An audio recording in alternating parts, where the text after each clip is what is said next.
All right, welcome back to the party, everybody. I am your host, Lutch, aka the Indian Jesus, here to resurrect the second coming of common sense. How's everybody doing tonight? Big shout out to the replay gang. Thank you so much for coming back to watch this, even though you missed the live party, guys. That is the best part. So make sure you are here every Monday, Wednesday, Friday, 8 p.m. Eastern, and sometimes whenever I feel like it. So hit that like, subscribe, ring the bell, all that good stuff, and you will never miss an Indian Jesus live party ever again. Let's also say thank you to my6shirt.com, the only place to get your very own The Indian Jesus official merch, with more designs coming soon only at my6shirt.com. All right. So I got an interesting show for you guys today. I'm sure that you saw, what was going on with the viral videos of at the airport, where all the different airlines just had lines of people coming straight out of, the immigrant detention centers and being flown all around the country. I'm a resident of New Jersey, and they were, sending them to New York, and Mayor Eric Adams wasn't good with that. So what do? Now they're just sending them to the train station, one stop away from New York City in New Jersey. So it was Ashley Sinclair who really was the one to really bring this to the forefront and get videos of it. And she kind of already is in the know with certain people who can get this message out there. And she had some videos, like I said, and they went wild. So she was on the You're Welcome podcast with our boy Michael Malice, who I wish was part of the Alex Jones stream. Unfortunately, he wasn't, but has Ashley here to talk about it. And I think it is a very interesting conversation. Hope you guys enjoy it. As always, if you cannot hear the video, please do let me know. Good afternoon, Michael Malice here. Let that be your welcome for the next hour. We have with us a special returning guest, Ashley Sinclair. She's the author of Elephants Are Not Birds, a great book for kids. And she's also been a big troublemaker on social media of late. And Ash, I've got like 4 topics that I want to talk to you about, and I really want to make sure we get through them all. So we're going to be a little fun about this. I wrote them down. Pick a number between 1 and 4. 3. Okay, right, starting with 3. Airplane Gate. Airplane Gate. That's where we want to start. Shout out to Rhett in Action. Welcome to the party. Another awesome YouTuber. Just dropped the link to his channel in the chat. Definitely go check him out. How are you doing? Welcome to the party. We also got Soil to Soul. Welcome to the party, guys. Very, very glad to see you. So, Airplane Gate. 1 and 4. 3. Okay, Airplane Gate. So you recently broke this story that is, I read what you wrote. I've heard it from you. It seems so crazy that I feel like I'm missing something here. And I kind of had the same reaction. When I was like, I didn't see the scope of it, but I was like, wow, that's kind of wild to to look at all these people and just assume that they're immigrants.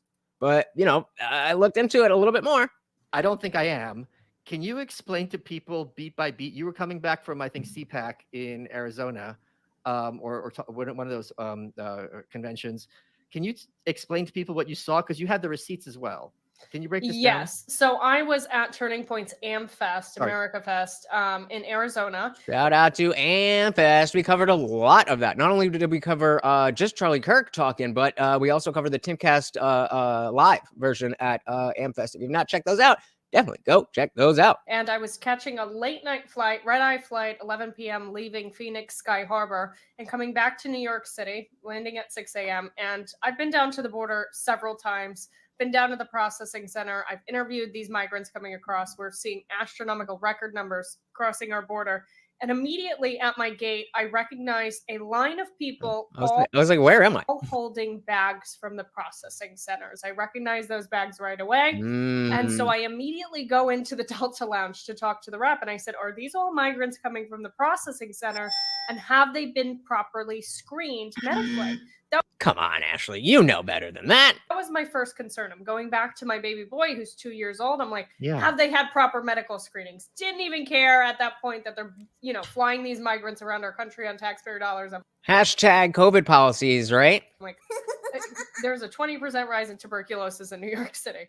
So, and immediately the Delta rep goes, well, what do you care? They're humans too. Would you like a mask? They're humans too. Yeah, they are humans who do not have the right to be in this country.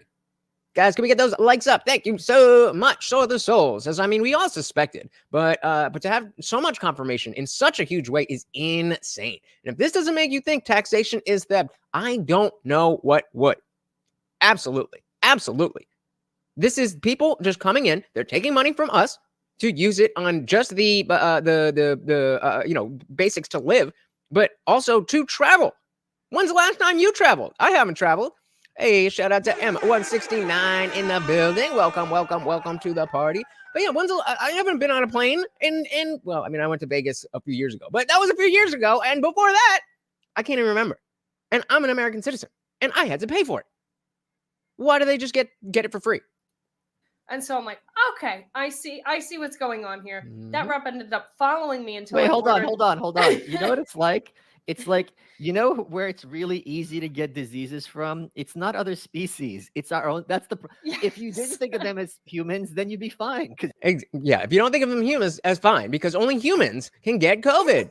Hey, shout out to Zippy the Strange coming in early, coming out hot with the gifted membership. Of course, of every single donation comes, oh my goodness, with a treat for my boy Morty. Here you go. Hey, here. Yummy, yummy. We got a new flavor. He's like, I don't know about this. We're trying the salmon flavor. I'll leave it here for him. We finished the duck flavor. We got the salmon recipe now. I'll leave it here for him. He's like, I don't know about this, dude. Maybe he doesn't like it. We'll have to, we'll check it out and see how he does. But thank you, Zippy the Strange. And of course, that makes you the new sponsor of the stream. Thank you so much, brother. Because you can't catch diseases from elephants or yes. a bird. Yes, really, so immediately, this very flamboyant Delta rep it offers me a mask. And so I was like, I see what's going on here. And I FaceTimed my friend Jack Posobiec, who we know. Shout out to Jack. He was like, what are you doing FaceTiming me? Record this. So I took a little video and I posted it online. I took a photo of the woman next to me is sitting there with a bag from the processing center asking me how to plug in the charger. Very obviously just left the processing center, which means she crossed the border illegally. Mm-hmm. And then I posted it online. It ended up getting 40 million views, I believe, on my page alone. And 40 million views. And so, like Zoe was saying, when you have this much information and it's going so far wide, there's really no way to dive around it. Retin Action said, taxation helps the country. Taxation, hello. We are taking your money and doing barely anything with it except using it for stuff you rarely use or giving it to people who are not paying into the system. Zippy said, I have come to serve brains in Cthulhu's name. What? All right. Gates ended up writing a letter to Delta, but after I posted this, I realized it's happening on all of these airlines. Mm-hmm. Every major airline is facilitating the transportation of people who crossed our border illegally, and they're busing them and flying them all over. And it's convenient because after all of this COVID stuff where they've scared the bejesus out of anybody from traveling, well, nobody's really in the airports. Nobody's really taking flights to catch this stuff. How long has this been going on before Ashley really popularized it? New York City, Charlotte, Philadelphia, East Coast, West Coast, all over. I don't understand how. I'm an immigrant, so I don't have this kind of anti-immigrant animus to some extent, you know. Mm-hmm. I'm a first-generation American, so both my parents are immigrants. But I don't understand how, if I'm crossing a border illegally, I can get my ass on a plane. Like, so what? Do they have passports? Do they have? What's 9/11, right? Like, how? I don't understand how in such a short period of time, specifically the airports, have become like they've just flipped. Before it was on super lockdown and you had to take off your shoes and your belt and the grandmothers had to be patted down. And now nothing. With the fact that we had COVID. ID, like I don't understand this. Some of them do, but a lot of them do not. A lot of them, they are able to use arrest warrants as ID. What? Arrest warrants? You can use an arrest warrant to get onto a plane. Okay. Multiple forms of ID according to TSA for these folks, but they what's happening is, and this is happening internationally, it's not just in the United States, though our migrant Shout out to crisis Grease is Monkey. unprecedented. They're abusing these asylum laws and refugee treaties to an absurd degree. So what happens is, as soon as they step foot on American soil and they say, I'm claiming asylum, we have to quote unquote give them a shot. And these folks, many of them, I would argue a majority of them, do not have actual substantial asylum claims. But we're not going to find that out till the 2030s for some of these folks if they end up Right. showing up to their court dates that are scheduled well into the 2030s. That's right. So they know that there is a process that you just say. It's like the scene in The Office. I declare bankruptcy. All you have to do is say, I literally say, I declare asylum, and there's a process that now we have to give you a court date. And because people know that, then the courts are backed up, and now we're 5, 7, 8, 9, 10 years. And by then, why would you even show up? Why would you even show up? That's when their court dates are for crossing our border illegally, claiming asylum. 2030s, we'll find out. I mean, seriously, put a 1 in the chat. Put a 1 in the chat if you came here illegally, you got in, you got your court date, and you genuinely love this country, you're safer, you're happier, you can make money here, but you have a court date that might say that now you have to leave. You've been here for 10 years. You have roots here. You're part of the community, but you're technically not a citizen. Put a 1 in the chat if you're going to that court date. I'm sure as shit not.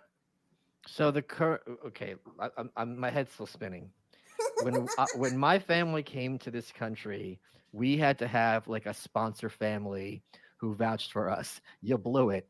But point being, we couldn't just show up and be like, hey, we're here.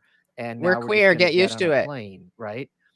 Point being, the law is such that anyone who crosses our border is inherently given the benefit of the doubt. And it's if I'm not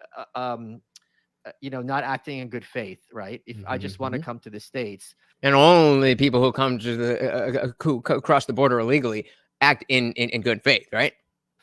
How are you going to disprove my claim that I'm seeking asylum unless I'm carrying like a I heart Osama bin Laden button? Like how, like I'm just even talking about like just straight up gang members, things like that. Like if I'm coming from a violent country and I'm a member of a gang that's losing, it would make sense for me to get the F out of there. And I noticed no 1s in the chat. Why would you? Why would you take the chance that you're going to be sent away? You already traveled to this country, probably through a bunch of other countries to get here. You got in here. Why would you go? Why would you go? Get my ass across the border and have a comfy situation in the United States. And what would stop that from happening? There's nothing to stop that from happening. Yeah. As a matter of fact, there's some people who are coming here. They have the teardrop tattoos right on their face. So not only do they kill people, but they want you to know that they want kill you to people, know. and they're coming across claiming asylum. And what's happening, if you go down to the southern border, it's really interesting. You will see the IDs discarded. They discard the IDs, they scratch them off. Some cases, we just saw Guatemalan refugees who are burying the IDs and their documentation because the other countries that they travel through, and sometimes they'll even claim asylum in some of these other countries before they come here, they need ID passing through these other countries. But as soon as they come here, they're able to discard it. And we don't require ID. We're not requiring any of this documentation. They are whoever they say they are. So I'm hoping Malice asks specifically why they're getting rid of the ID if they already have some sort of something. But I would imagine that it has to be like, okay, if you have a Guatemalan ID, then seek asylum in Guatemala. That whole stay in Mexico thing. And a lot of these NGOs facilitating it as well. There's a lot of people who are going to hear this and they're going to think it's conspiratorial. This is 100% what's happening. You can go down to the Darien Gap and see this for yourself. These NGOs coach these people. The NGOs, these are non-government organizations that essentially operate on behalf of the United States government. They're heavily funded by the United States government. They fly American flags outside of their organizations in all these South American countries. And they will coach people. They will coach these migrants on how to claim asylum. So not only are they coming here, they know exactly what to say to claim asylum. I just saw a video. Is it on my Twitter? Maybe I can find it while I play it. But it might have been her. I don't actually know. It wasn't her. But somebody just going up to one of these centers where they're just waving people in, and there was somebody in their police getup, their police uniform, and they're like, "Oh, well, we're off the clock." It's like, okay, well, if you're off the clock, Why are you, what are you doing here in your police outfit, ushering immigrants to wherever? Let me see if I can find it. Hold on. Asylum. So not only are they coming here, they know exactly what to say to claim asylum. And again, we have to give them a shot, and we're not going to find out. I looked at one guy, I looked at his paperwork, had a court date 2025 in Arizona. This guy was in San Antonio. Ah, got it. All right, peep this. So this is what I'm talking about. That's your. You got to give me a giving you trespass warning warning right now. That's your warning. So, guys, I am currently at the Migrant Center in So shout out to Tenant Media. I don't know who specifically this is, but San Antonio, Texas. San Antonio, Texas, where NGOs are facilitating human smuggling of migrants into America. If you look right here, you actually have a San Antonio Police Department car watching as a lookout, basically guarding this area. They're taking side contracts in relation to these NGOs actually being paid a significant amount to guard this area. And I'll walk down here just to show you this even more. So the part of the NGO that they're not being paid by the state right now. This is outside of that. They're getting side money, side hustle. They're in their official San Antonio PD uniforms to top it off with their San Antonio PD cars as well. Just to give you a little background real quick. Are you guys on duty right now? This is extra job for us. So are you being contracted by the NGOs then? Just say no comment. Sounds kind of like Antifa. Why did you tell them just to say no? So you guys are being contracted by the NGOs? None of your business. No comment. It's none of my business. You're San Antonio police, but you're being contracted and paid by NGOs. You're It clears up. You can see being them. paid time and a half? No comment. No comment? But you did confirm you're not on duty. This is a side job for you. So you are being paid by the NGOs. Do you think that's a conflict of interest at all? More proof. Democrats love slavery. Back up. Look at these guys. Look at these guys. They are in their San Antonio PD uniforms, sitting there, and the people that you see walking by the camera are illegal immigrants. So you got San Antonio PD here being paid by the NGOs Back up. to essentially facilitate Oh, now the Americans got it back. Hey, this isn't for you, American, all right? the human trafficking of illegal migrants into the country. Bingo. And that's exactly what it is. Human trafficking. Human trafficking. We want to act like that human trafficking means taking somebody and putting them in the box to sell them for sex or something. And that definitely is horrible and something that happens, but that is not the only form of human trafficking. This is specifically and exactly what that is. Shout out to Kelly Green. Welcome to the party. Said, I love the communism by proxy. Human trafficking via Democrat retards and their endless intentional corruption. Exactly.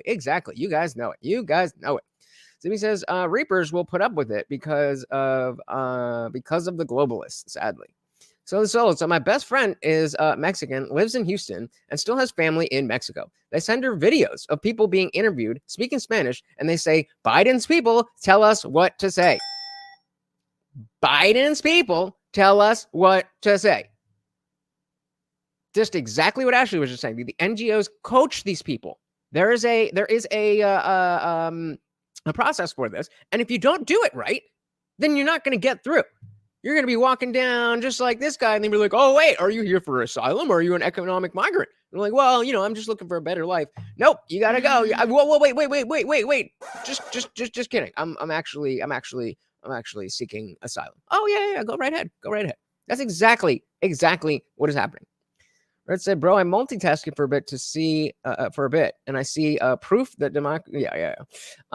Solo said, I trust her. I don't see why she would lie. I don't speak Spanish though. Yeah, I've heard that all over the place. And I mean, if you can find the video, I definitely know enough Spanish to be able to tell you whether or not they're saying Biden's telling us what to say. I know that much. Yeah, you know exactly what they want. You'll own nothing and be happy. And who was it? I think it was Dusty or one of the Krasensteins when we were doing the J6 debate that was bringing this up as some conspiracy theory. But here we are. Facilitate the human trafficking of illegal migrants into the country. Outside the gate. Can I ask you guys a question? These NGOs claim they're not paying for migrants' flights, but the migrants are saying the exact opposite. How this facility in specific works is if the migrants are held here for a certain amount of time without actually being released, then they claim that they can't pay. Ma'am, can I talk to you? Yeah, she doesn't want to hear it because she already knows.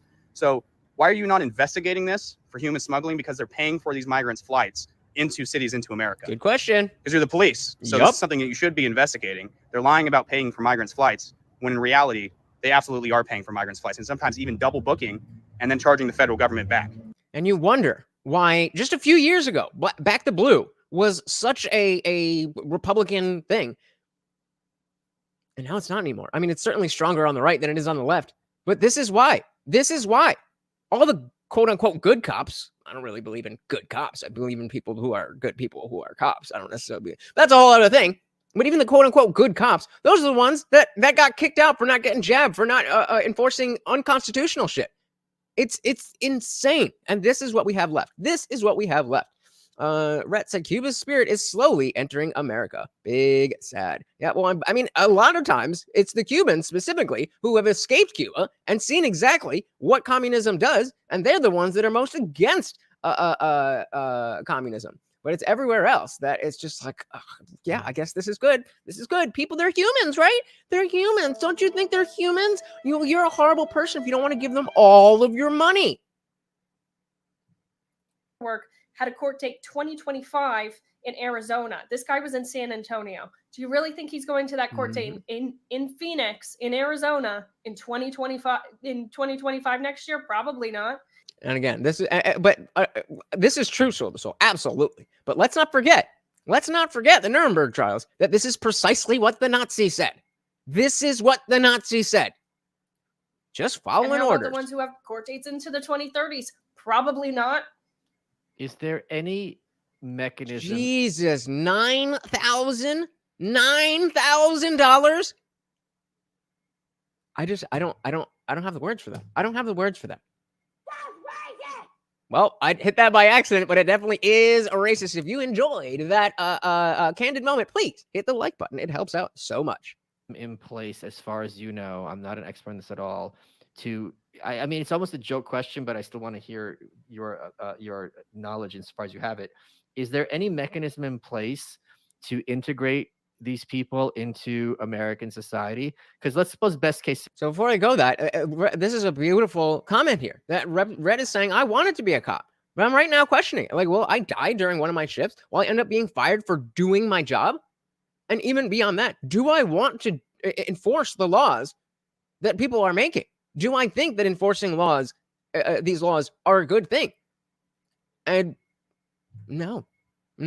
I mean, I certainly can't tell you what to do with your life, but I certainly understand why you and many other people who would otherwise be gung ho as soon as they can joining joining the force, just saying, maybe I can do something else somewhere. So the soul said, all it takes for atrocities to happen is for good men to do nothing. I wouldn't call these cops good men, but point taken. I mean, I'm sure they're not bad people, but they're doing bad things right now. They're doing something bad by sitting there and allowing the country to be taken over. I don't know how else, I know that sounds drastic, but I don't know how else do you say it?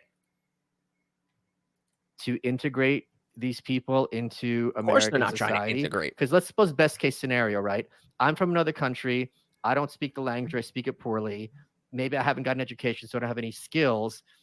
Even in that best case scenario, what am I supposed to do is as an illegal immigrant in America? Like, I can't get a job. I have nothing to offer. It's not going to be a good thing for young males, especially who have no prospects. They're not going to go in a good direction. And what happens to American people who don't have good prospects and skills and support systems? Crime. Just like we've been seeing forever in border states. Just now we're talking about it a lot more. One, because they're getting bust all over the place, and because the visual of seeing a bunch of these people with their processing center bags, that's shocking. That's shocking. So he says it's not just these cops that are doing nothing. Most voters, most citizens, most politicians are not doing anything. True. But I expect at least the cops and politicians to be doing a lot more than I expect a voter or a citizen to do. Now, I certainly expect you to, as a citizen, to do the bare minimum. But if you don't want to, great. That's your right as an American, as upheld supposedly by the cops and politicians. But if they're not doing that, then unfortunately, we'll all have to do something. Kelly Green said CBS News says the cost for migrant care is $7,000 per person per month. That's about $225 a day for each asylum seeker. Fuck Democrats from CBS. Yeah, and that's not even if we're taking into account the ones in New York who are in like on Fifth Avenue in luxury hotels, luxury apartments. It's insane. And what is AOC's response? Well, your issues all about undocumented. Let's just document them. What do you think will happen if a bunch of people come here illegally and then we're just like, okay, you get to stay? What message does that send to anybody else who was thinking about coming here? And we're like, well, I don't know, maybe not. Oh wait, they just let you be a citizen? Oh, yeah, I'm picking up and moving there right now. So there is no other way to say it. No border, no country. It'll be very interesting to see how the situation in Eagle Pass, Texas develops. Yep. It says there was an interview I saw, and a cop said, "Whenever there is a shootout or a hostage situation, I will, I always think about if I will get to see my wife again." Holy crap, what they have to go through, man. But and the point is, this was always what cops had to deal with. This is why we gave them the respect that we gave them. This is why we trusted their judgment to be, the ones to enforce the laws with violence. This hasn't changed. Nothing about being a cop in this respect has changed.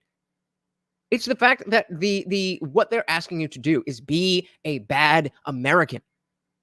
If I certainly understand. I never thought I was going to be a cop because of stuff like this. But that was always what it was. Same thing with the military. I'm a scared little bitch. I'm not trying to go fight and do stuff. That's why I have respect for people who are willing to do it. But it's one thing if you're willing to go through that for the greater good, for a larger purpose of creating a better society.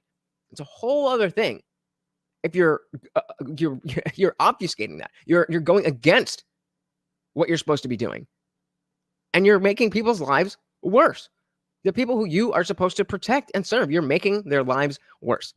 Kelly Green said they're tearing the house apart and they're tearing the housing apart, and drugs and crime run rampant. Yep. Cops, judges, and politicians are not forced to follow the law. It's on the voters to keep the system sane and stable. Yep. Society has hit a point of no return. I don't know if we're that far yet, but if not, we are quickly approaching. Universally the case. So is there any mechanism in place to integrate these people? No, there is no mechanism for assimilation whatsoever. Nope. And what happens is they end up congregating in areas like New York, and they form their own communities. And then they come on over to Jersey. Here in New York, they're going door to door in areas of Staten Island because the migrants are just overflowing. They're going door to door and asking for food. I spoke to farmers. That's on the horns and the sirens. That's on their end, right? I'm not going crazy. Out in Arizona where they are leaving food drops for the migrants so that the migrants don't kill their cattle and eat them. They have to leave food so that their lively remember for if you're in Arizona and you have cattle, that's your livelihood. And I understand that these people have to eat.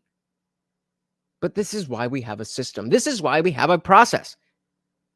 And it's just being bypassed. This is, it is insane. And when you speak to these border towns, which are that's on primarily them, right? Hispanic Americans, citizens, I spoke to a lot of children in these border towns who told me the young girls don't go for walks anymore because there's an increase in cases of rape. What did I say? When you have men, just people in general, but when you have men who have nothing to do, no skills and no prospects, they commit crime. They don't go outside past a certain hour. They have migrants coming to their door asking. Come on, guys. Can we get those likes up, please? Thank you. Asking for food.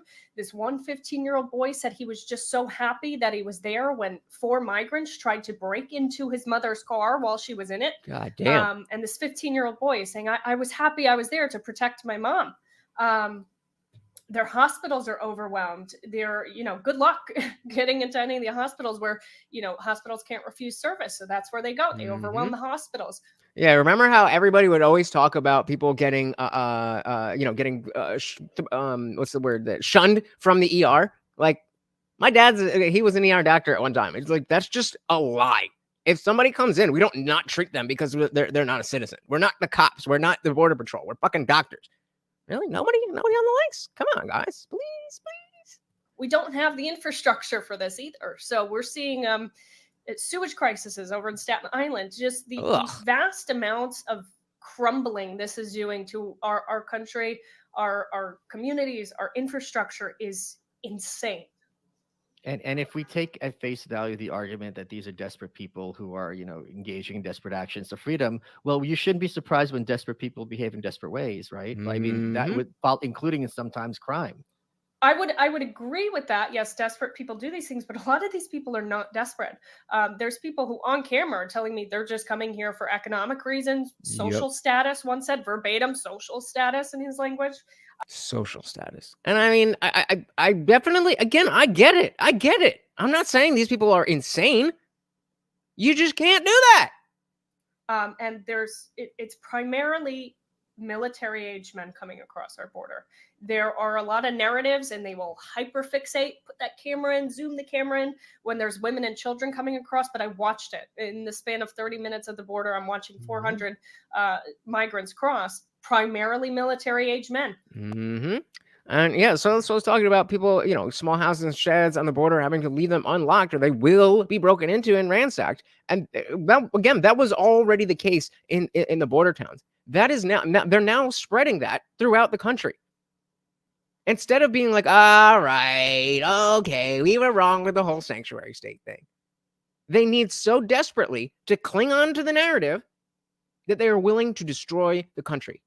Because it's not their house. It's not their shed. No. It's yours. Same as it ever was. The more things change, I wonder if the French Revolution 3.0 will start. Who knows? It says, how has the place I live not been this bad of a status? Ohio is like a safe haven compared to New York now. Not for long, buddy. Not for long. Zibby said, not to be that guy, but labor camps and rebuilding infrastructure. Free room and board, but no freedom. Free trip back to the country of origin. I don't know. What are you saying? By themselves. And even the women and children, there are many cases where those children are not even theirs. So there's the plethora of issues that's coming up. It's so deep, so vast, and it's heavily funded by the United States government. They are absolutely facilitating this crisis, and they're not doing anything to stop this. I believe Mayorkas should be in jail, frankly. Wait a minute, hold on. I'm going to disagree with you. It's not that they're not doing anything to stop it. They're stopping they're taking actions to prevent it from being stopped, because Governor Abbott here in Texas finally stood up for something, and he said he's going to make it a state crime to cross the border legally, and now the federal government is suing him. So they are very clearly, intentionally saying, because if this was a crisis, it's kind of like any port in a storm. Like if you look at some countries around the world, like they get hit by a tsunami, they're like, send us food. I don't care. Like you don't start worrying about who's sending you food. Maybe it's a country like North and South Korea helped each other at different times because there were calamities, because they're like, okay, this is humanitarian. If your priority is if the Texas state government is stepping in, if this was a crisis you'd be concerned about, you'd be like, all right, all hands on deck. Let's work together. This is a problem. If your priority, in my opinion, is to be woke and sure virtue signal, Texas don't stop this, it's very clear this is intentional or and supported and validated. And again, I don't know how you argue against that. Actively facilitating it, Michael. They are from not only them suing Governor Abbott, but when you look at these NGOs, they're using these NGOs to facilitate a lot of these things, from just taking these migrants in to then transporting these migrants all over the country. One NGO in particular, IRC, receives hundreds of millions of dollars from not only the United States government, but 75 million from the EU. Another one, a Catholic charity, which makes a lot of their documentation not publicly accessible since they hide under the guise of this religious organization. Just another ding in why religion is not good for society, but that's another conversation. And yeah, Zippy, if that's the case, if you're in one of these situations and you are legitimately seeking asylum, then again, we have the proper channels for that. And when it's not abused, then we can get you through the system and get a green card or whatever the process is. We can get you through that. But the people who actually need asylum are now getting clogged up in the system with people who want the social status of being in America. Flexing for the gram. Remember when Godzilla used to be serious about crisis like this, and how the movie clearly talked about how doing bad things will make worse consequences? Which, the new one or the original one? Documentation not publicly accessible since they hide under the guise of this religious organization. Catholic Community Services of Arizona is the paperwork that a lot of these migrants were holding Never at saw the it. Phoenix Sky Harbor Airport. They also received substantial funding from the federal government, from the state government in Arizona, and from other organizations like the Bezos Family Fund. But the United States Jeffrey government Bezos. is 100% facilitating this and funding it to the degree of billions of dollars. Yeah, this is, and what do you think is their motivation here? So quick. She was so quick on it. I was gonna say voters, and even again, if we're not talking about specifically casting a vote, then it has to do with votes in Congress, and then of course the spread of tax dollars. So then we need to raise taxes because now we have all these people to account for. And what do you think is their motivation here? Voters. Okay. And we see the part of it. I think there's a lot of other conspiratorial agendas that capture the discourse, but we saw here in New York, I'm not sure if you saw when they passed the bill here in New York to allow non-citizens, they call them non-citizens, to vote in our local elections. Yeah. That passed in New York City. It ended up getting struck down by a higher court, but they're not done. There are similar bills like this they're attempting to pass in major blue cities all across the country. Yep, and I got weird look like, what? Oh, come on, bro. When somebody was like saying that the Democrats want to bring these people in, not for partly for the reason that Soil is talking about. They're just, how can you fight an army with a gun behind every blade of grass? Bring in another one. But other than that, it's like they want this stuff. They want this stuff. Shout out to Mood. Welcome to the party. How are you doing? Welcome. Passed in New York City. It ended up getting struck down by a higher court, but they're not done. There are similar bills like this they're attempting to pass in major blue cities all across the country. They are importing a very ignorant voting population. And when you speak to these migrants, it's really incredible if you ask them about Trump v. Biden. Almost every single person is saying, well, I like Biden. He's letting me come here. This is just... And again, wouldn't you be for the dude who's just giving you the American dream? Genuinely, their understanding of it. Their understanding is, I will they're come right. to... Yes, they're absolutely right. They're getting cash cards. They're getting phones. They're getting housing. They're getting all of the above. I would love Biden too if I were them. But they understand this. And they are like, we're pro-Biden, and millions of them coming in are saying we're pro-Biden, we're pro-Democrats. But then you bring this up, and then people will say, "Oh, so you think more people voting is bad because that means that the people that vote your way would lose." Well, yes, because you're importing a different ideology from these people. They are not Americans. That's not a bad. They're not bad people because they're not Americans. They're just not Americans. Shout out to Liberty Twitcher. Welcome to the party. So that's why they're being let in to eventually vote Democrat. Exactly. I've gotten, like I said, I've gotten a lot of people who push back against me when I've said that. It's like, dude, I don't know what to tell you. This is what they're doing. Moon says most migrants from the southern border vote conservatively, so that makes no sense. I mean, previously, not as of now. Not all these new people in. That's what she's talking about. All these new people coming in. The millions and millions and millions of people coming in now. It is obvious. Yeah. And yeah, that was the case that in general, when you have people who are fleeing communist countries and stuff, yes, they do tend to have more conservative values. But again, as they're just saying, they're all pro Biden because of what Biden is giving them. For giving us all this free stuff. Well, okay. What's your metric? Right. Well, have the Republicans done really anything about this? No. Nope. There maybe they'll get something done. I think And this is why there is such a rift in the Republican Party between the American First people and the GOP Rhino people. Because the Republicans are like, oh, okay, this will kind of work out for some of our stuff. But American First conservatives are very much like, no, this isn't going to help any of us. It's going to help y'all because you're part of the Unit Party, but it's not helping us. And we know it.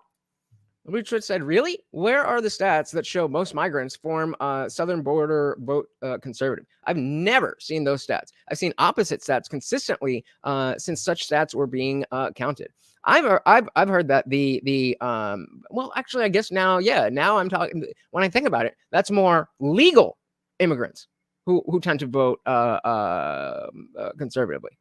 The whole idea was that they're not allowed to vote because they're not citizens. That's what y'all are trying to make happen. So how could they vote conservative if they can't vote? Make it make sense. M69 said it can also affect how many representatives a state can have based strictly on population, not just if they're legal. Yep, and they are counted on the census. I thought these were African and Chinese migrants. There's Africans, there's Chinese, there's Guatemalans, there's South Africans, it's all over. It's all over. It's all over the world. Biden has said anybody can come. If you can get here, you win. You win. Congress and Senate are some of the most useless factions of our government.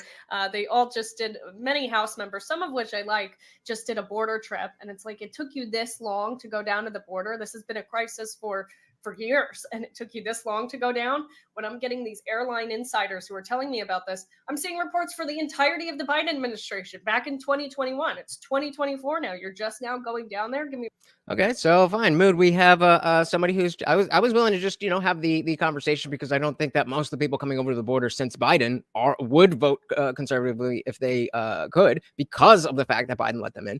I'm willing to just let that go. But Liberty Twitchers say I'm okay with generalizing if there are stats to back it up. But to pretend that most Latino immigrants vote conservative is simply wrong and way off from the truth. And even if it is moving in the direction that more blacks and Latinos vote red, we're still talking about citizens. We're still talking about Americans.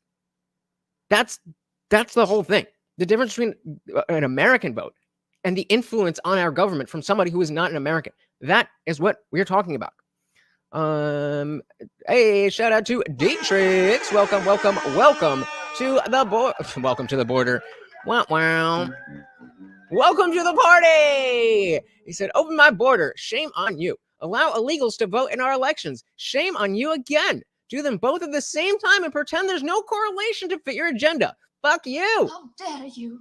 Yeah, you're right. You're right. Yeah. I think this is the way to go. Shout out. I love this sarcasm. Welcome to the party. We also got Indyville.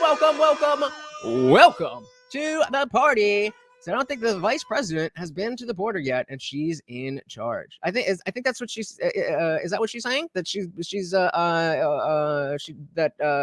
Kamala just went down, or was she talking about somebody else? I missed that. Yep, and see, this is the AOC line. We'll just make them citizens, because that won't have any effects in the future. If you can just come here and become a citizen just by walking across the border, that's certainly not going to send the message to everybody else across the world that they can just walk across the border. And then we have no country because there's 7 billion people on one plot of land, and only 3 billion of them are counted as part of the country. This is the worst possible answer to anything. Liberty Twitcher said, and don't forget, Mood, Liberty Twitcher is still asking for the stats to back up your claim that, where is it? That most migrants from the southern border vote conservatively. And so again, we were talking about illegals. And then Liberty Twitcher is asking for your source on that.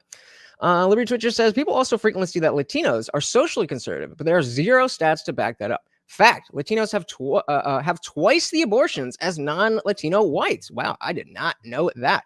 Interesting. Yeah, I mean, come on. That's so ridiculous. That's ridiculous. Liberty Twitcher said, just because Latinos enjoy Sunday meals together doesn't mean they're conservative, nor does being Catholic mean you're conservative if you're having twice the abortions.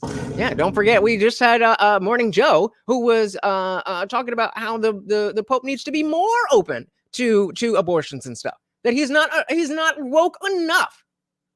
Never ends. Of the Biden administration back in 2021. It's 2024 now. You're just now going down there. Give me a break.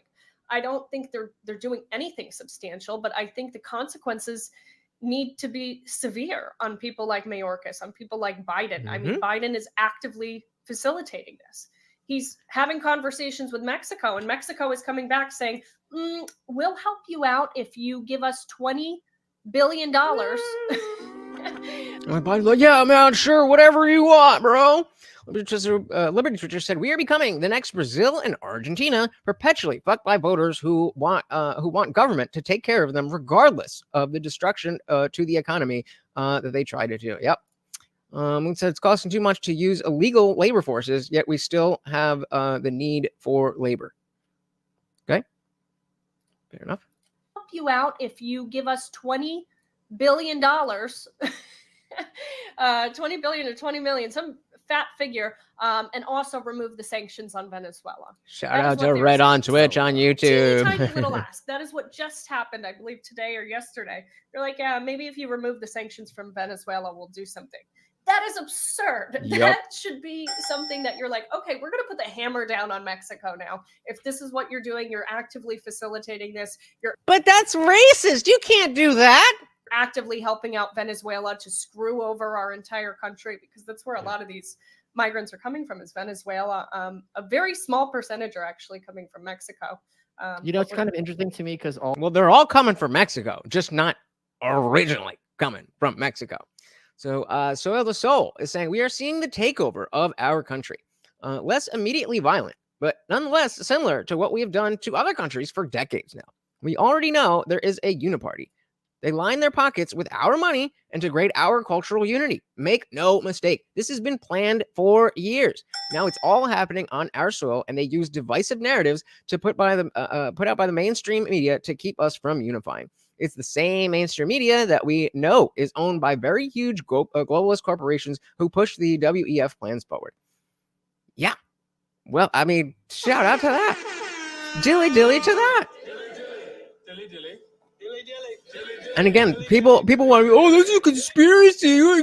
Okay, fine. Then show the evidence that this is not the case, that there's a reasonable reason why all this is going down. Thought so. Hey, shout out to Mr. Snape. Welcome to the party. Good to see ya. Zippy said, I would argue that the illegal labor is cost savings. That's why the Reapers, the Republicans and Democrats put up with it. Could be. I don't know. I don't know enough to have an opinion on that, but sounds right to me. A very small percentage are actually coming from Mexico. Guys, really quick. It helps so much, and it's free and so easy for you. If you could just tap that like button, it would help me out so much. Thank you. It's kind of interesting to me because all of these claims where people are like, look, the argument is right. That's what Zippy is saying, that the elites are like, yeah, it's good for the corporations, but again, it's not good for Americans and American jobs. And it's not entirely to me because all of these claims where people are like, look, the argument is, and it's not entirely fallacious, that many of these people are escaping desperate circumstances, and that's fine. Yeah, but they're not coming from Mexico. So there are a lot of countries along the way where they can speak the language, where they can integrate themselves much easier. So why is it necessarily going to be the US's problem as opposed to Belize, Guatemala, Honduras, Nicaragua? Mexico. Hashtag stay in Mexico. Solo said, breaking news, Trump wins the Iowa caucus. Let's go. Yeah, shout out to Trump. So Mood said to agree with the corporations. It's OR. No, what do you mean? The Zippy is saying that they are okay with doing what we say is bad because it's good for them. And I say, yes, It's cost saving for the I can't even, it's with 2 O's, corporation, not corporation. But it saves the corporations money, which is a bad thing. That's the whole point. I'm agreeing with you. And then you say it's cost saving for for the corporations, but not the Americans. And I say, yes, you're right. And then what? That's not how English works, buddy. Zuby said American jobs died a decade ago. All that matters is corporations and their government slaves. Yep. Big business wants immigrants to stay illegal. I want them legal. Right. I want them to not be here.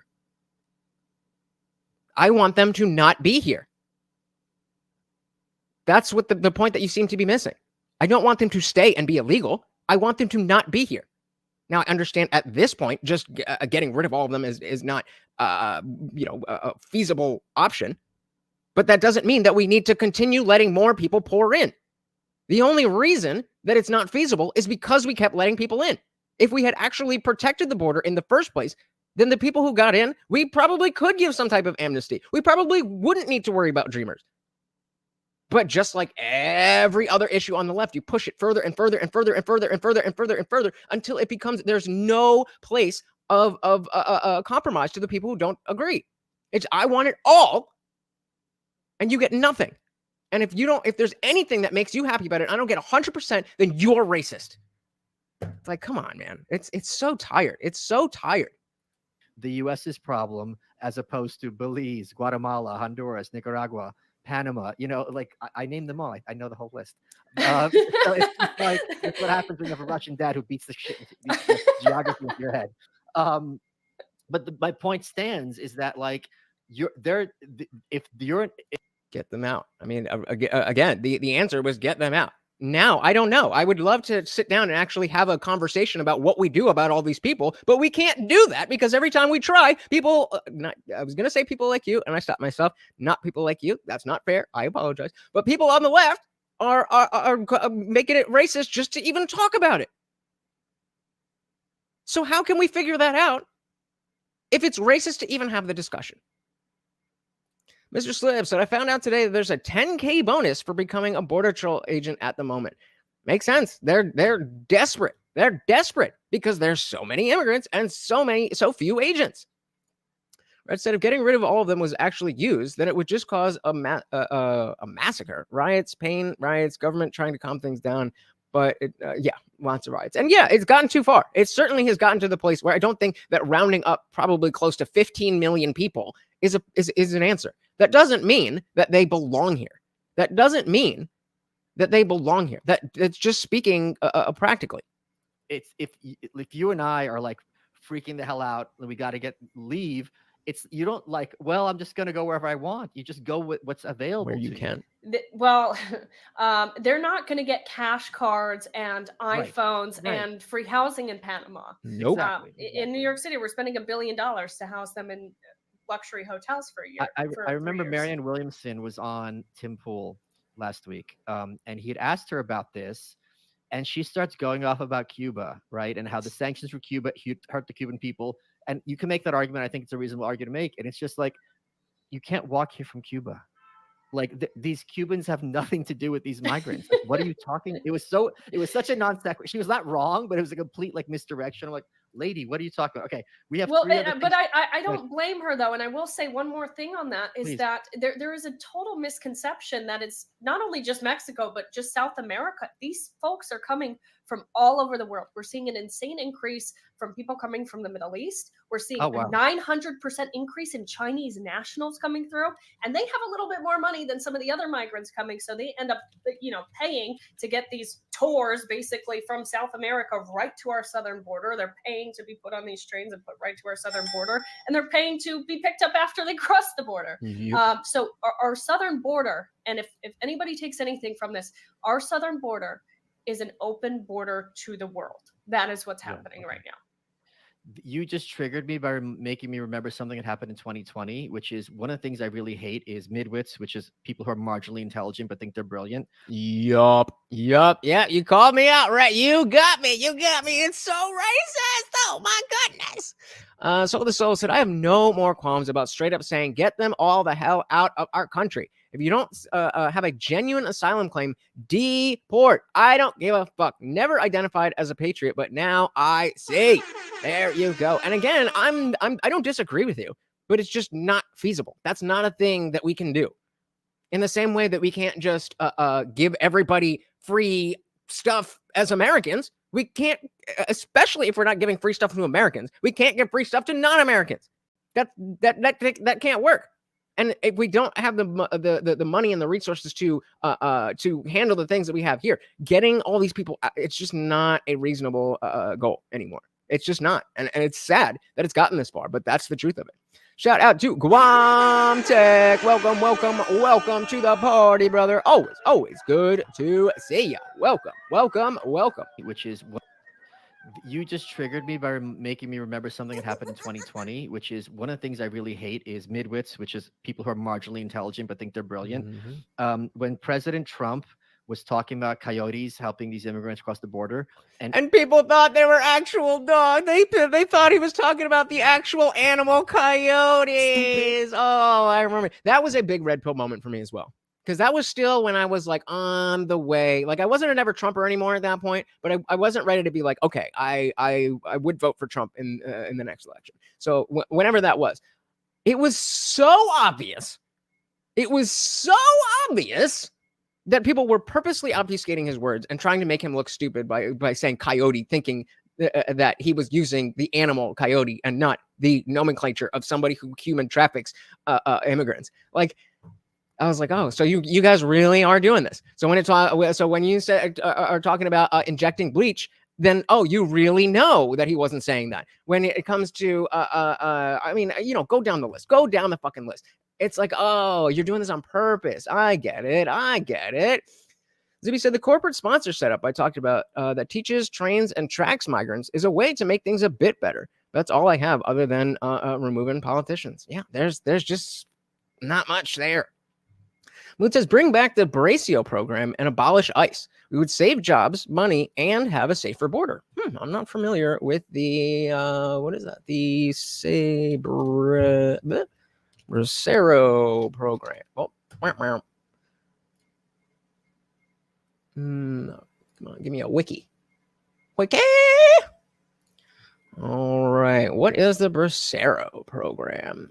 Bracero program, meaning manual laborer or one who works using his arms, was a U.S. government-sponsored program that was that imported Mexican farm and railroad workers into the United States between the years of 1942 and 64. The program, which was designed to fill agricultural shortages during World War II, offered employment to 5 million braceros in 24 U.S. states. It was the largest foreign workforce program in U.S. history.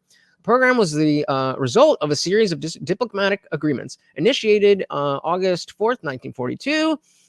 Signed the Mexican Farm Agreement Act. Okay, I mean, yeah, this sounds not bad, but the problem is, how do we introduce this to the people who are already here?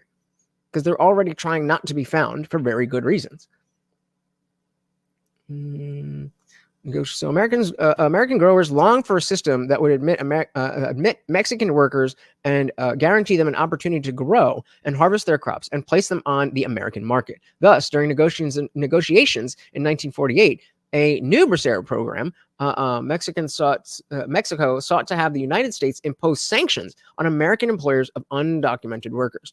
Truman signed Public Law 78, which did not include employer sanctions. In 51, soon after it was signed, the U.S. negotiators met with Mexican officials to prepare a new bilateral agreement.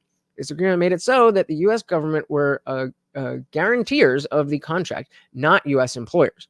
So it was bound by the government and not by the employers. The braceros could not be used as replacement workers for U.S. workers on strike. However, the braceros were not allowed to go on strike or renegotiate wages. The agreement set forth that all negotiations would be between the two governments.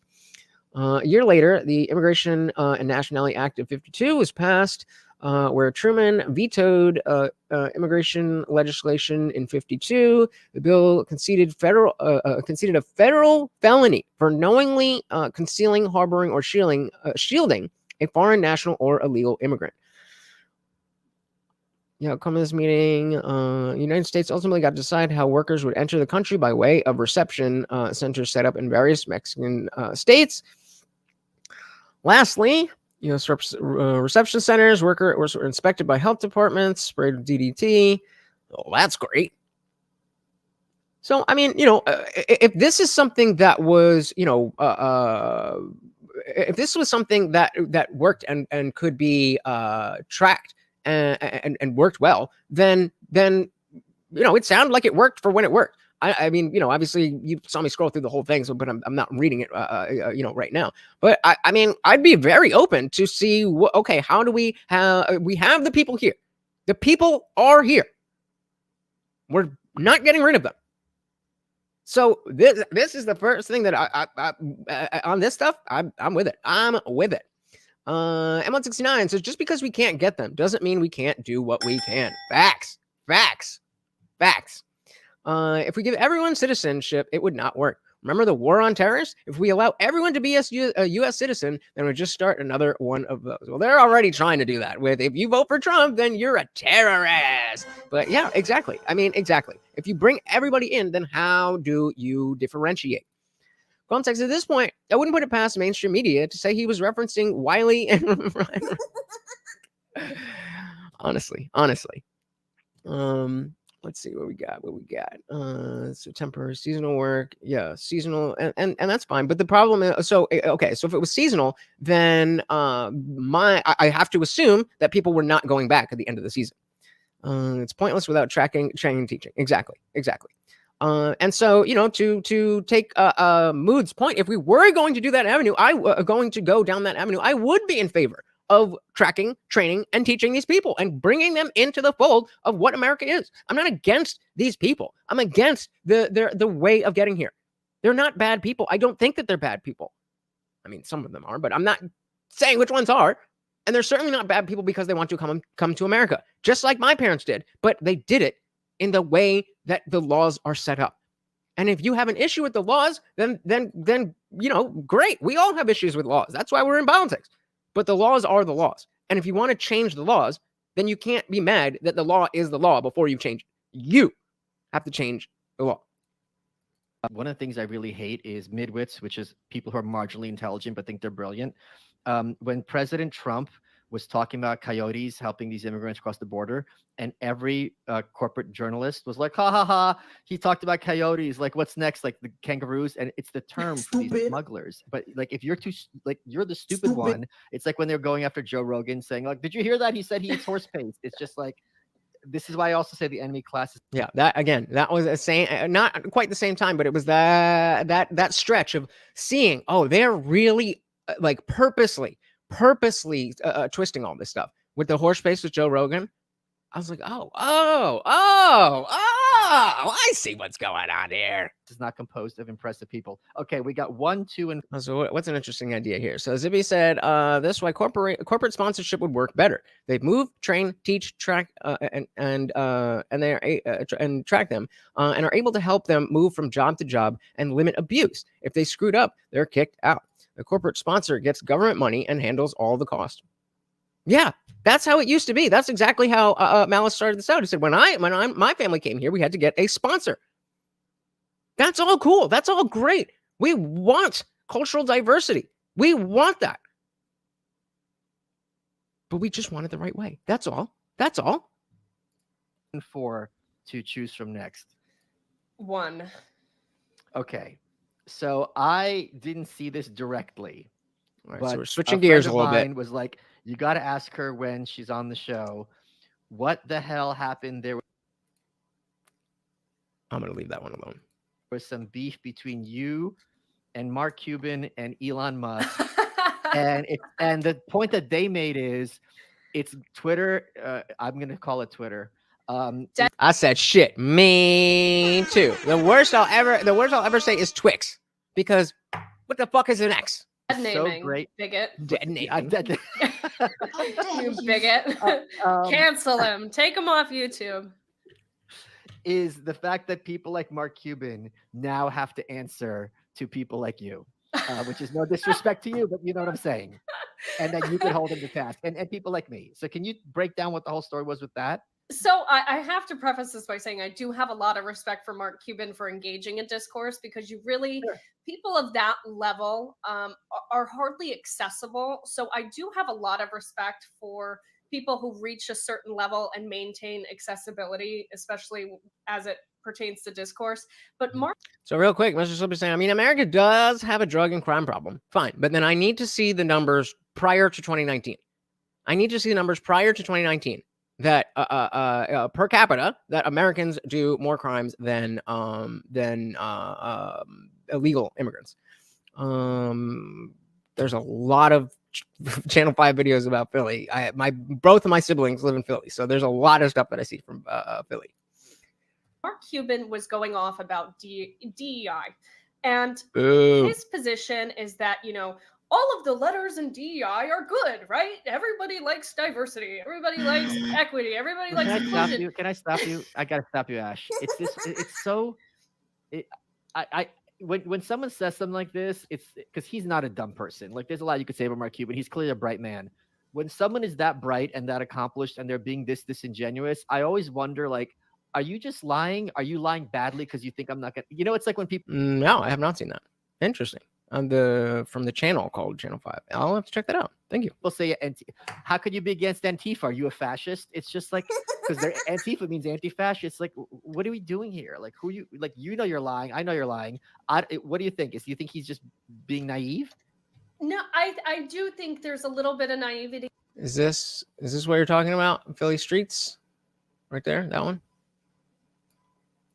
There, because he has his own version essentially of a DEI that is very idealistic. And sure, if every corporation implemented DEI in the way that Mark Cuban is talking about it, I don't think anybody would have a problem with it. I think he's oblivious to the way that DEI is being weaponized and the way that it works in actuality with a lot of these corporations. That's very true. A lot of these people who are not on the ground have a very different idea of what these things or they manifest very differently. DEI manifests very differently for somebody like Mark Cuban than it does for people like us. Very, very differently. Nobody would have a problem with it. I think he's oblivious to the way that DEI is being weaponized and the way that it works in actuality with a lot of these corporations, which is why. Go ahead. You know why he's in a position to be naive? Because if you're playing ball, they're not going to come for you. So from his perspective, he's in a position to be in a bubble where it's just like, all this means to me, Mark Cuban, is if someone shows up and they've got a different skin color than me or a weird name, they're an immigrant, I'm going to treat them with respect. What the hell's wrong with that? Like, I can see because he's never had the stick hit. He's only got the carrot. Sorry, go ahead. Yes, I would agree 100%. So I feel like that's where he was coming from, with a total disregard for how rotten and abusive the DEI system has become, and frankly, dangerous. Yeah, and that's exactly what I meant, is that you're not seeing your child be brainwashed by stuff because you're at the very top and you can make sure that those things aren't affecting you. And so it makes sense that you'd be like, well, why they're just teaching racism. You don't want to learn about slavery. It's like, bro, no. But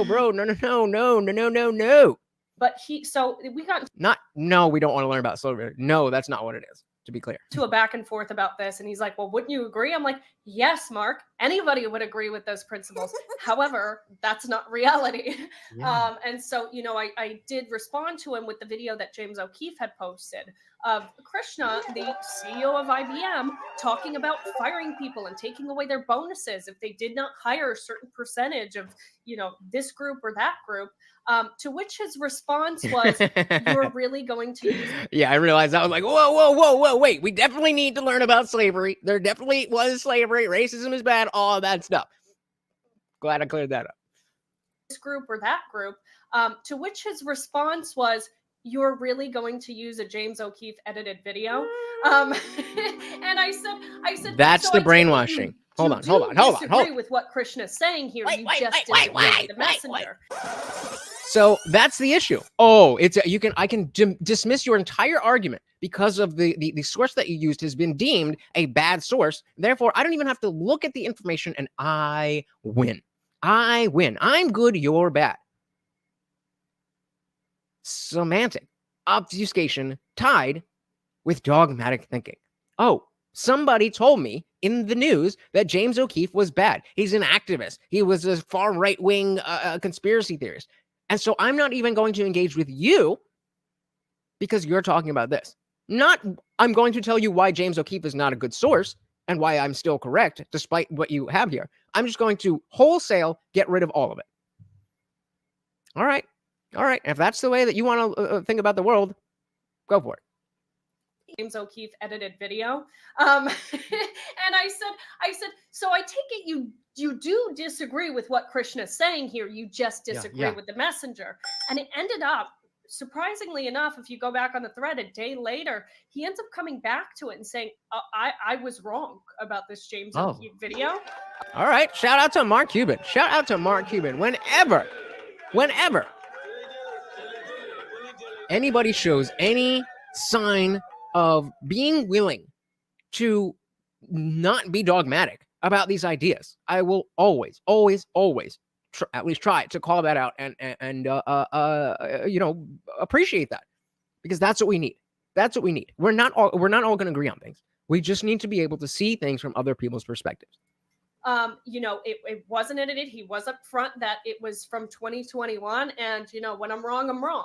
So I do have a lot of respect for Cuban in a lot of ways and the way that he engages with it.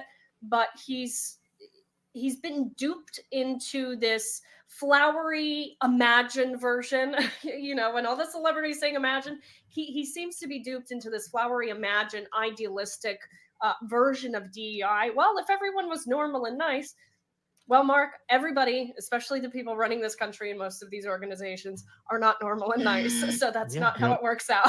Yeah. When you're a billionaire, you can not only surround yourself with the kind of people who are just good people, but you can also very easily keep the mixture of, in any group of people, there's going to be bad people. You can filter that out a lot more easily. But it was a good back and forth, in my opinion.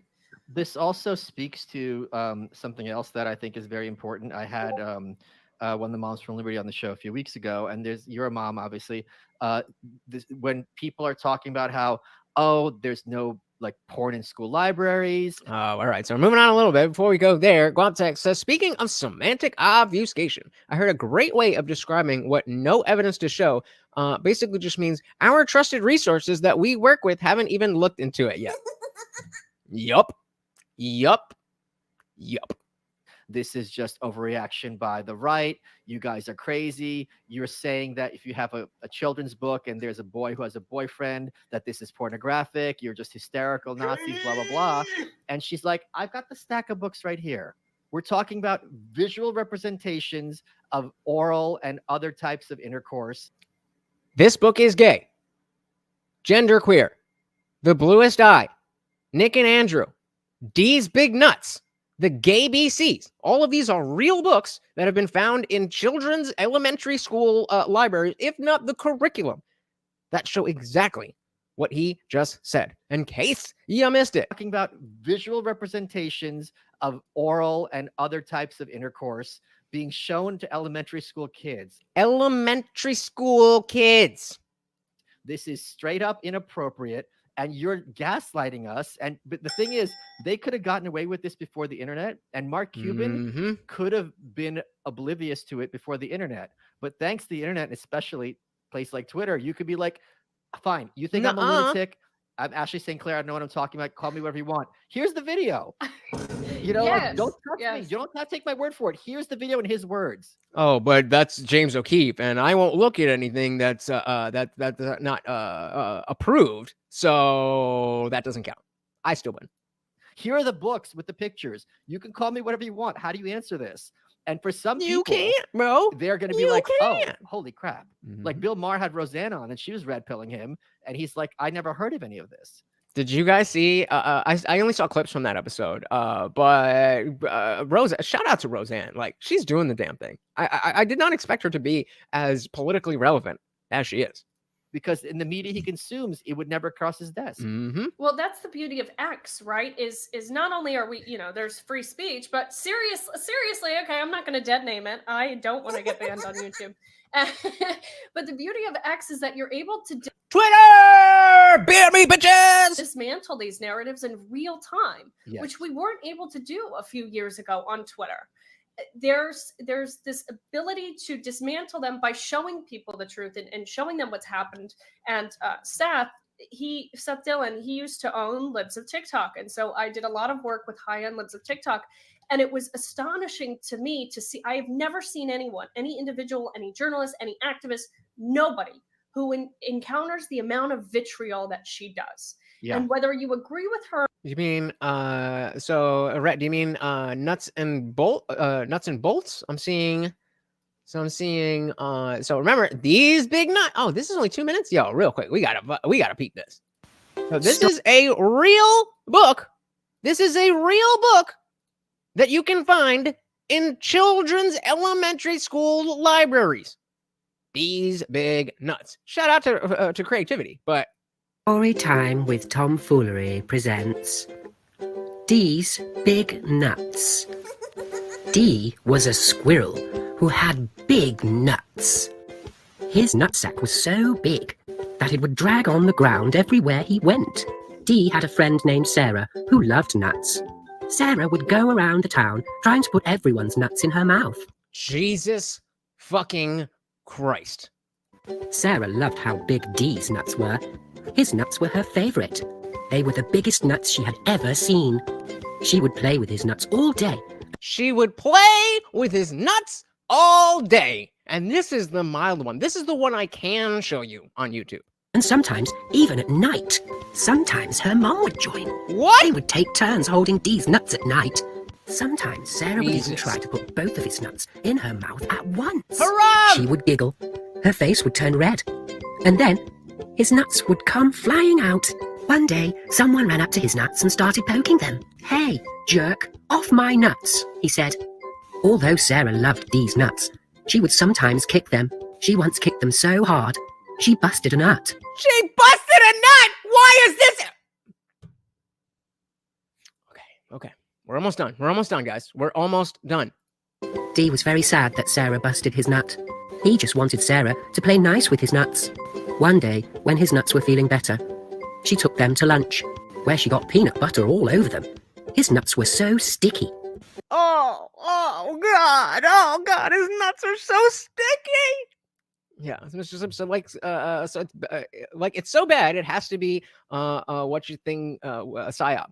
Well, I mean, this shout out to Trey. Like, what the fuck is going on? This is what's happening in your child's school. This is what's happening in your child's school, and why you need to watch The Indian Jesus, because this is what they're showing to your children. This is what they are showing. I mean, it's insane. It's insane. Let's just finish this up and we'll talk about it. After that day, she knew she would need to play nice, because all good squirrels know. No, sir. It is not. This is Cope. This is literally in school. Why do you think I know the name of this book? Why do you think I know the name of this book? Show me any proof anywhere that this is a parody and that this isn't a children's book, including the fact that this person right here has the fucking book.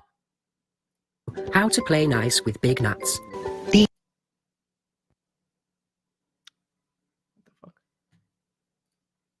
Dee's. Yeah, no. It's not a book. It's not a book at all. It's not a book. What do you mean? It's just a parody. It's not a book. It's not a book. You're so homophobic. It's a parody. It's not a book. It's not a book. Cope harder. You're just saying things. This is why I get so frustrated, because I want to believe that when you say things that maybe I didn't know about, that you're actually talking from a place of intellect, from a place of integrity, but you're just saying things. Who the fuck told you it was a parody? They lied to you. The book is right there. Why would I know the name of this book?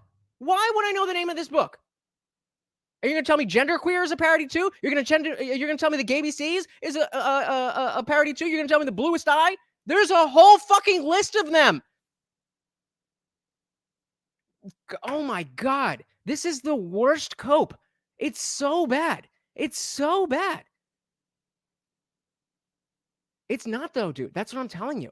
So, okay, I apologize. But like, that's the point. We want to show the fact that it's not, that's the normal way that you would read a children's book.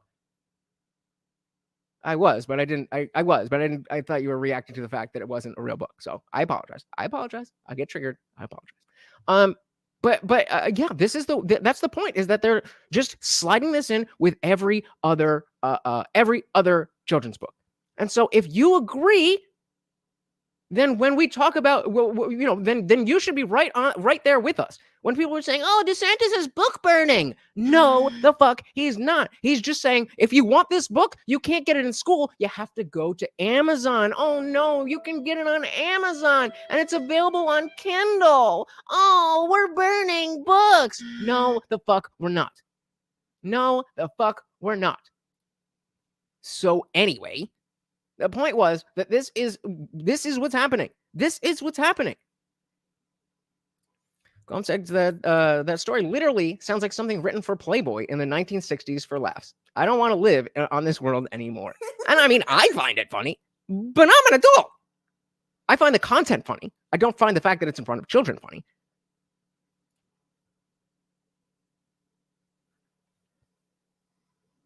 I mean, come on.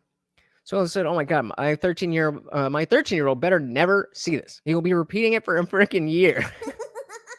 I mean, again, at 13 years old, I'd be like, "Yo, check this shit out." But that's very different than 3rd grade. Yes, this is really in some elementary schools. Sounds something like, it sounds like you would not even believe it. If the Babylon Bee put something out like this, you'd be like, "Bro, come on. Like, let's not go overboard here." But you have to see it to believe it. And that's exactly what he was talking about with Marianne Williamson when she was on Timcast. They just don't know about these things. Yet they're ready to argue that we should not be taking these out of schools, but also you don't even know what it is. You've never heard of this. And who's the uninformed person there? Exactly. Mr. Slip said, "Sit back and enjoy this children's book parody about a squirrel named D and his friends loving for his big nuts. Each page will have you laughing and going nuts. This may look like a typical children's book, but it should not be allowed in school." Yeah. Yep. After they changed the definition of women, I'm all about it. Shout out to Animal Instinct. Welcome to the party. So it's weird how they call themselves queer and genderqueer. I still think of the word queer as an insult. Well, I mean, maybe not 20, but 30 years ago, it was. But semantic. Actually, no, I'll take that back. The usage of queer absolutely is more organic within the context that LGBT ideology has been pushed. So that the aspect of, because queer always meant like kind of out there, and so now they're just applying it to your gender specifically. So I'll take that as genuine evolution of language. I don't, not necessarily a semantic obfuscation there, but there's tons of it. There is tons of it. Gontex said to Moo, "The sad part is that the parody line would literally be an argument the wokies would use to defend it being in elementary schools." Yep. So, okay, Nuts versus Balls is an actual book. I know one line, but balls have all kinds of types: hairy balls, skinny balls, and big balls. But no, it's not happening. It's not happening. These books aren't in schools. You're crazy. You're just transphobic. So I said, yeah, I saw that Timcast with her. I knew some of the books. I knew of some of the books, just hadn't seen this one. I'm with Guantech. Insert Professor Farnsworth meme here. Oof. Moon said, not too upset, but just for me, can I know how to find out if this book was available to elementary school students? Just I don't know. Google D's Big Nuts Elementary School. I don't know. You'll find it somewhere. I found out about it somehow. M169 said queer meant odd, and they're embracing it. Yeah, so I think that is a genuine I think that's a genuine or organic evolution of the language. But the fact is, it's everything around that.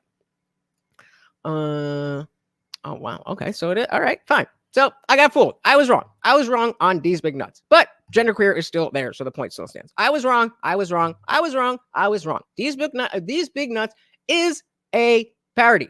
I was wrong. It is a real book, but is it a parody?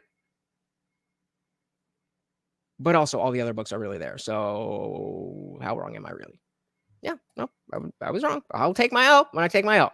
These Big Nuts is going off of the list of books, and we'll just stick to Genderqueer, The Bluest Eye, Nick and Andrew, and all the GayBCs and all the others. So I apologize. I can't. I literally can't show Genderqueer on YouTube. Like I can't. You Google it and tell me if you think that you would show Genderqueer to children, because that's a real book for sure. Who encounters the amount of vitriol that she does. Yeah. And whether you No, Genderqueer is it's so, I haven't read it personally, but the excerpts I've seen are like disturbing. Like not even in just a sexual way. Like, yes, it's a sexual way, but there's a part where like the girl is wearing the same stain pad to school for days in a row or something, and it has something to do with that. And if you're familiar with the book A Child Called It, where the story, it's a story about a child who's badly abused by his mom, like severely, and it's disturbing in that way. And so that type of disturbingness isn't a book about sexuality that is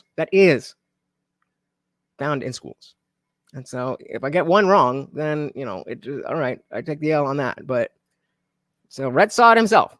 I saw Nuts versus Balls in the library of my school, checked it out to show my friends, and laughed for 10 minutes straight.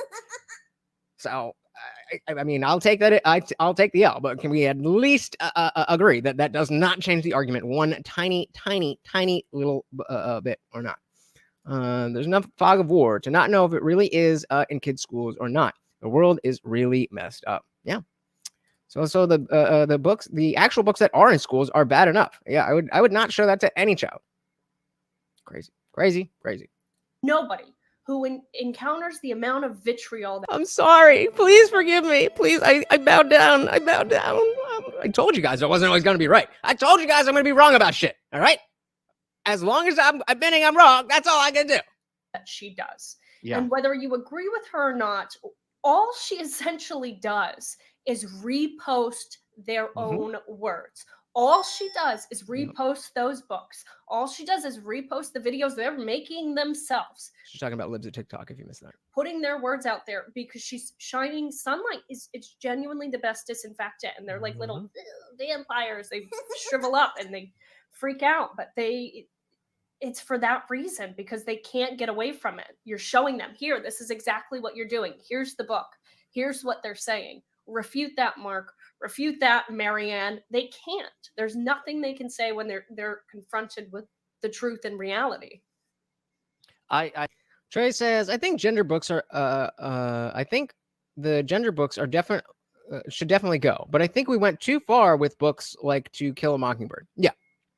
And again, that's the problem. It's like I think that remember, it was the left that wanted to get rid of To Kill a Mockingbird, not the right. And so I agree that maybe there is a discussion to be had. Maybe when we talk about To Kill a Mockingbird or Tom Sawyer and books like that, then maybe there should be a conversation about, hey, there's some triggering stuff here. And we send a note home to the parents to let the parents know, hey, this is going on, but this is part of the curriculum. This has an academic purpose here.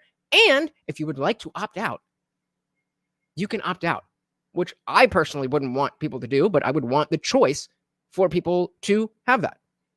So the Soul agrees. Quantec agrees. Trey's not a leftist. I would say Trey is more of just just kind of a normal liberal. Do you not like that, Trey? I just see you as a, like, when I say lefty, I mean anybody who is left of center. But I say leftist, that has to do more with leftist policies. Yeah. Rhett says, I think showing only some bit of queerness could be fine, but entire book that couldn't even be shown on YouTube. Jesus Christ. Exactly.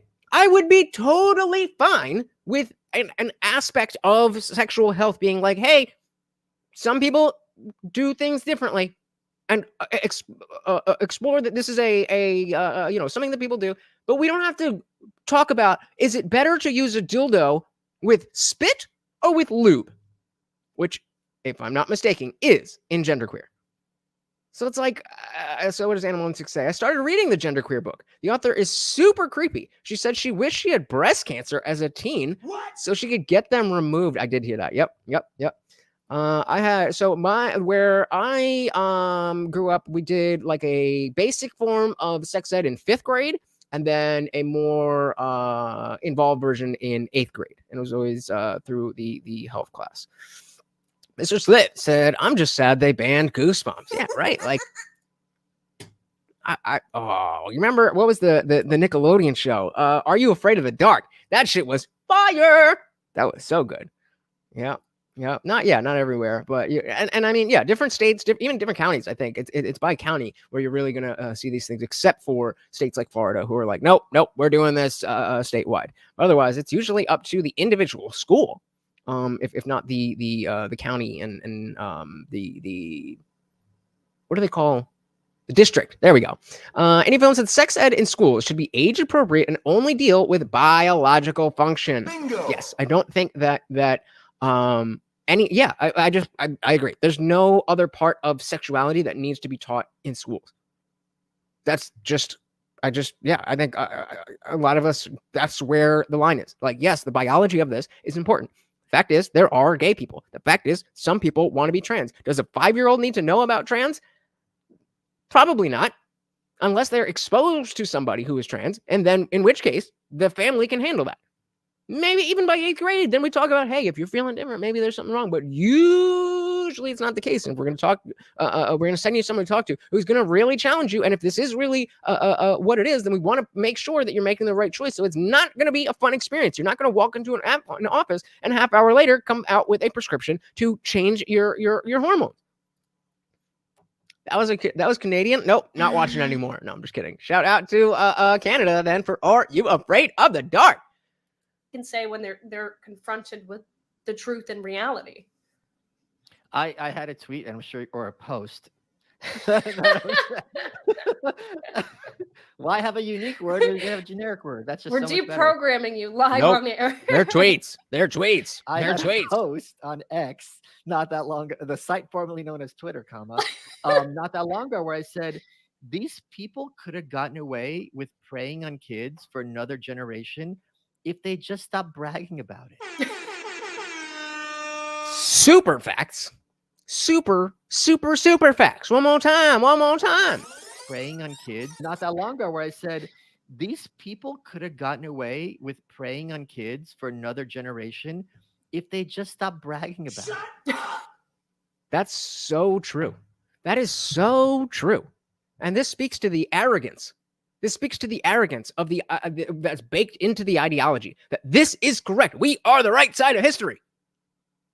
I'm glad that they didn't shut up, but Michael Malice is right. If this didn't become such a wave, a trend, something that was forced down everybody's throats, then it would be another 10 years before anybody was like, hey, whoa, wait a minute. And by that point, it probably would have just been a natural progression. And we would have been able to talk about people who were targeting children and LGBT people in different categories without it being confused. I don't care if you're gay. I don't care if you're trans. In fact, I am happy that we have created a society where you can be your true self. Just leave the children alone. Like, if you just kept you're laughing, but it's true. If they kept their mouths shut, they could have been abusing these kids, an entire country of them, and be regarded as heroes for it. And anyone who said anything to the contrary would be dismissed as some kind of Alex Jones tinfoil hat loon. Yeah. Again, how do you argue with that? But yeah, good point. I mean, what did you say before? Sex ed should be dry, cold, and clinical, and listening to 20 hours of baby crying over a semester. It should be mandatory. That's a good point. They don't really, they never really talked about what it is like to have a child. If if the conversation is this is how a child is made, then I do think there's room to be like, oh, this is the experience of being a parent. And that's not a part of the American education system either. Just all kinds of problems. All kinds of problems. Yes. The other aspect of this too that I think elicits the Mark Cuban reaction or the I don't get it. reaction of the Marianne Williamsons is if they accept what is really happening, they have to do more. They are no longer able to be comfortable. Reality disrupts their comfort. Hold on, we're gonna I forgot about that. We had the bag of flour. I completely forgot about that. Good call. I mean, they even that's a typical like sitcom thing that you have to take care of the crying baby. I forgot about that. And Mood says my sex ed teacher made it impossible for the lesson to be dry. Doesn't surprise me. Doesn't surprise me. And so it's it's not just the as it is going all the way to the top, it also goes all the way to the bottom. It goes all the way to the level of the teacher thinking, the curriculum is dry and boring, but I'm going to take it upon myself because, I don't really get to talk about my gayness all the time. So here's a great opportunity. Call me crazy, but I think that's child abuse. So the Soul said they took out home ec. No more pretend babies you have to take care of. Also part of the reason many people can't cook. Yep. Mr. Slip said, what class my grandparents took in public school that they should bring back? Firearm safety. Yep. Oh, okay. Well, I mean, that's on you. That's on you. You're the one objectifying then. All right? I don't put that on anybody else. That's on you. If you're objectifying women, that's anti-feminist, bro. Come on.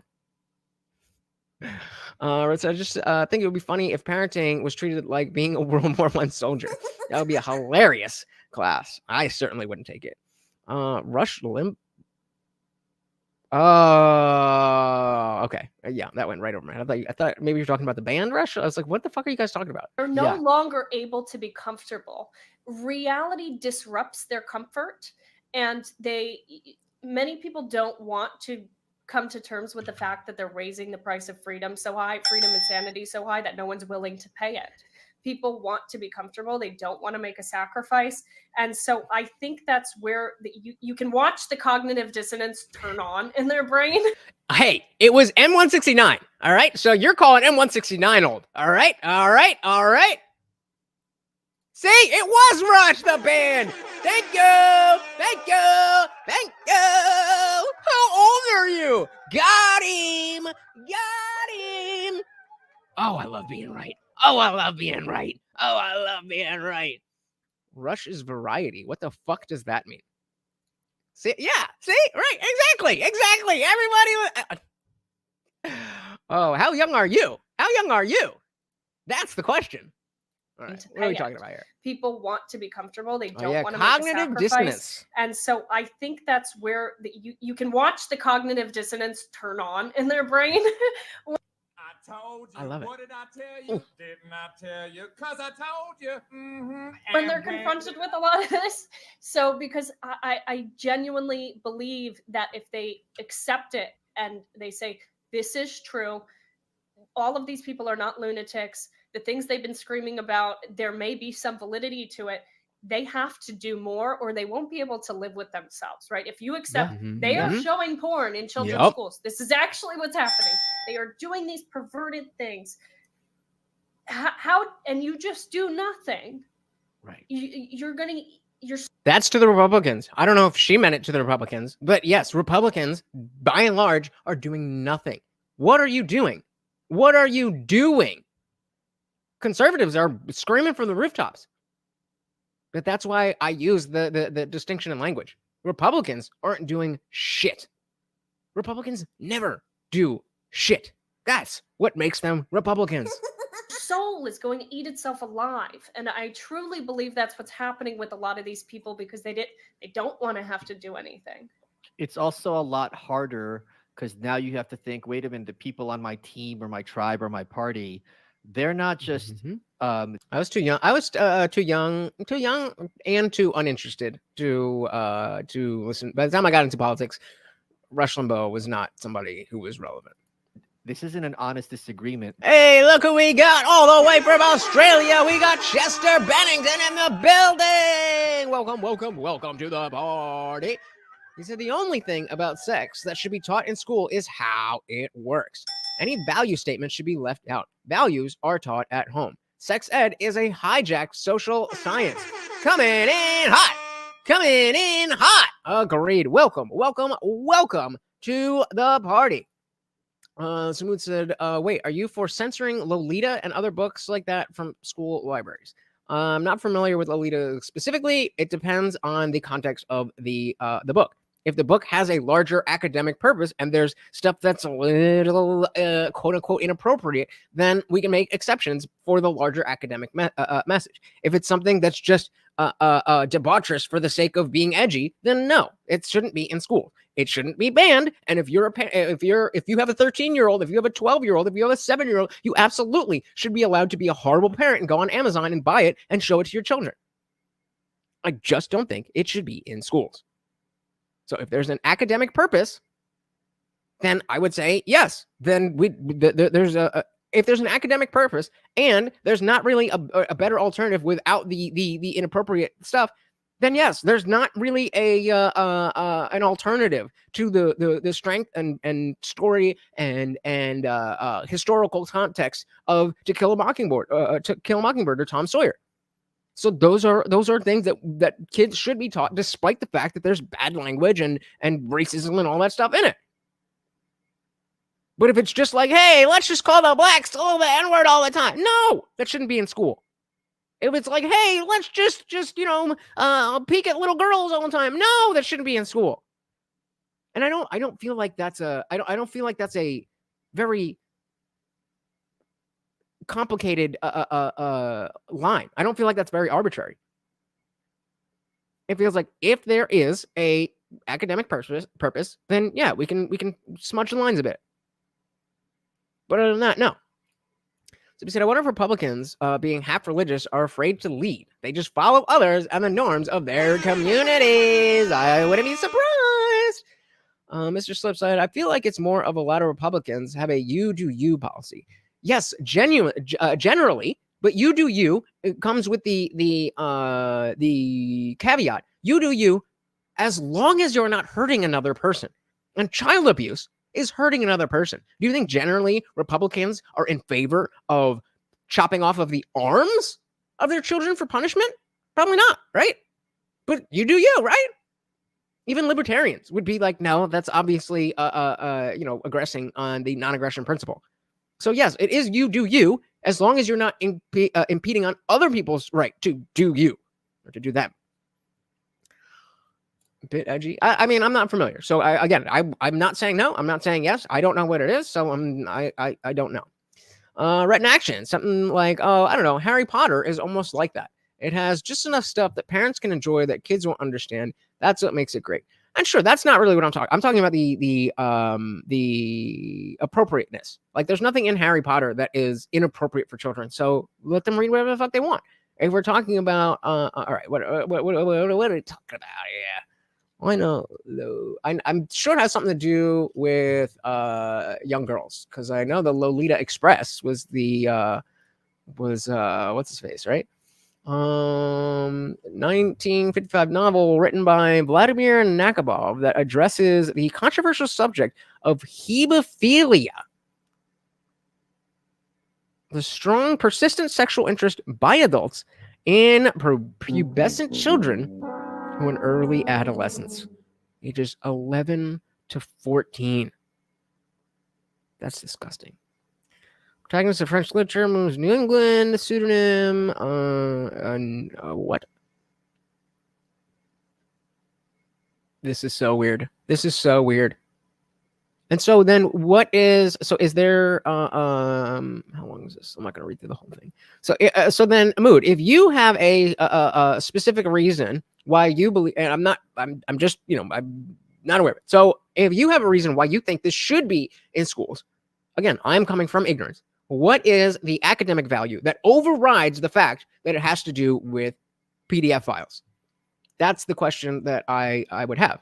And if there is something, then depending on the quality of that academic value, I would measure it against the negative value of it being inappropriate, and that's what's called having principles and just applying them to whatever it is. Of course he did. Of course he did. Where we at? We said the so you're saying it should be. Oh, I missed some of these here. Lolita should definitely be banned from schools. It's about a fan of the playground relationship with a young girl. Loser. Yeah, I'm all right with that. Well, but again, that's the other question. What is the purpose? What is the theme of the book? Because even this, if there is something there, I'm still, just because it's about that, I'm not ready to just say no. I want to know what is the academic value, and if there is some, then I'm willing to say that the academic value supersedes the negative. So the souls that I personally think where the red fern grows should be banned. No child needs that heartache forced upon them that young. Is that the one with where they're in the attic? I'm not a reader, guys. I used to love reading when I was a kid, and school made me hate reading. They picked the worst fucking books. And that was back then. Being taught and having it available are two different things. Agreed, but I just think they shouldn't be taught or available in the schools. They should be available online. If you produce a product of any sort and any other person decides that they want that, that's capitalism, should be allowed. Obviously, we have the specific rules around what is outside of that, but those are the exceptions to the rule. So I believe everything should be on the table when it comes to adults, consenting adults. It's when we have other factors that the conversation changes. So we said, depends on the context of the book. The book is extra racy for the sake of being extra racy, then it should not be around for those under 17. I don't even know why we're saying 17. Like 18 is 18. We've decided on an arbitrary number that means you're an adult. Why are we? I never understood why. Like, why are we talking about 15? Why are you getting I mean, I understand why you get a driver's permit earlier than but even that, yeah, it's 17. You get none of it makes sense. Why? Like, none of it makes sense. This is fucking stupid. Anything else? Not miss here. Chester's saying there should be no book in a school library that couldn't be part of a curriculum. Boom! Comment of the night. Comment of the night. If you want the rest of it, go to a public library. It's a very simple distinction. Dilly dilly to Chester for the comment of the night. Dilly dilly. And so the soul agrees. Sydney says, Rhett, stay away from anime and manga. It's just another day. Moon said it's great literature. His prose and humanization and the humanization that is attempted is eye-opening. I just can't deny people access to knowledge. Okay, and again, like I said, I have not read the book. So if I were to read the book and I acknowledge that the humanization of this person is something valuable to the limited curriculum that a child can learn, then I would, and it has all this racy stuff, then my first thing would be, okay, is there something similar to this that doesn't have the racy elements? And if not, and then we decide that that humanization is so important that we need to tell children that even if they're going to prey on you and rape you, that we need to humanize these people. Doesn't quite fit. Either way you cut it. Chester said every single book must be applicable to education. Any normal school librarian will tell you this. Their entire job is to put together an educational library, and that's it. I mean, they also, help find those things. But yeah, the core of the job. Exactly. Shout out to Captain Gooby. Welcome to the party. Said at the Facebook building I work at, there's a Harry Potter themed mini library, but no Harry Potter book. What? You can tell it's left dominant. They love the books, but hate the offer to this level. Yeah, she's a TERF. She believes in two genders. How dare you? Oh, that's well. Obviously, we're running out of the normal libraries librarians who understand that job, but that's how it should be. Great. All right. Well, let's dive back in here. It's also a lot harder because now you have to think, wait a minute, the people on my team or my tribe or my party, But they're here's the thing, Mood. I don't want to humanize people who rape children. I don't think that is something that can ever be humanized.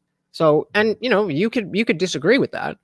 That's fine for you to disagree with. But I personally, if that's the only purpose, then children don't need it. they're not just this isn't an honest disagreement. They're lying, and they're systemically lying. This is in the book The White Pill that you read, when Boris Yeltsin visited the supermarket in Houston, and I went there myself because still there, and he's flying back to Russia, the Soviet Union, and he's holding his head in his hands. He's like, holy crap, like they had to lie about what the food situation is like here, because then everyone back home would be like, this is ridiculous. So at a certain So you're okay with giving children Hustler magazine? There's great articles in there. That's a direct question.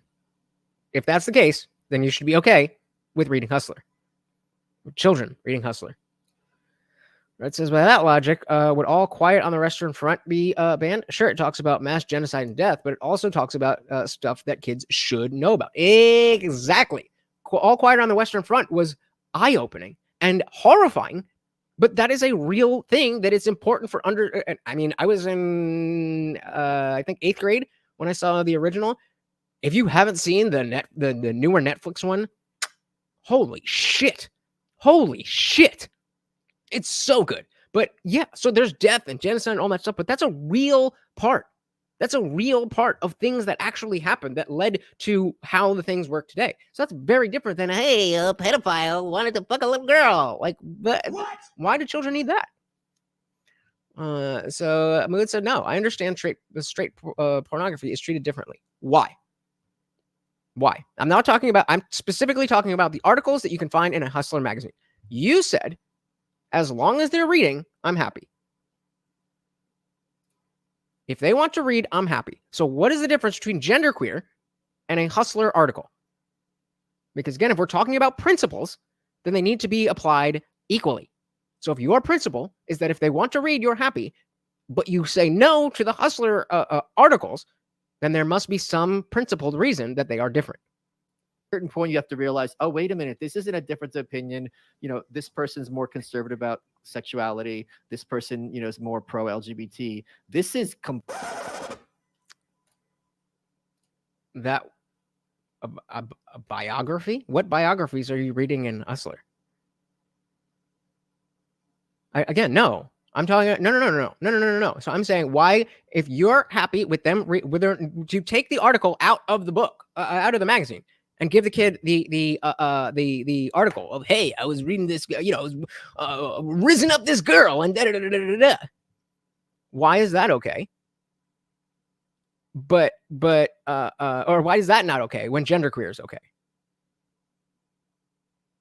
That's what I'm asking.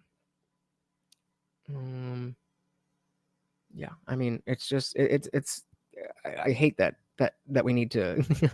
I can confirm the articles are great.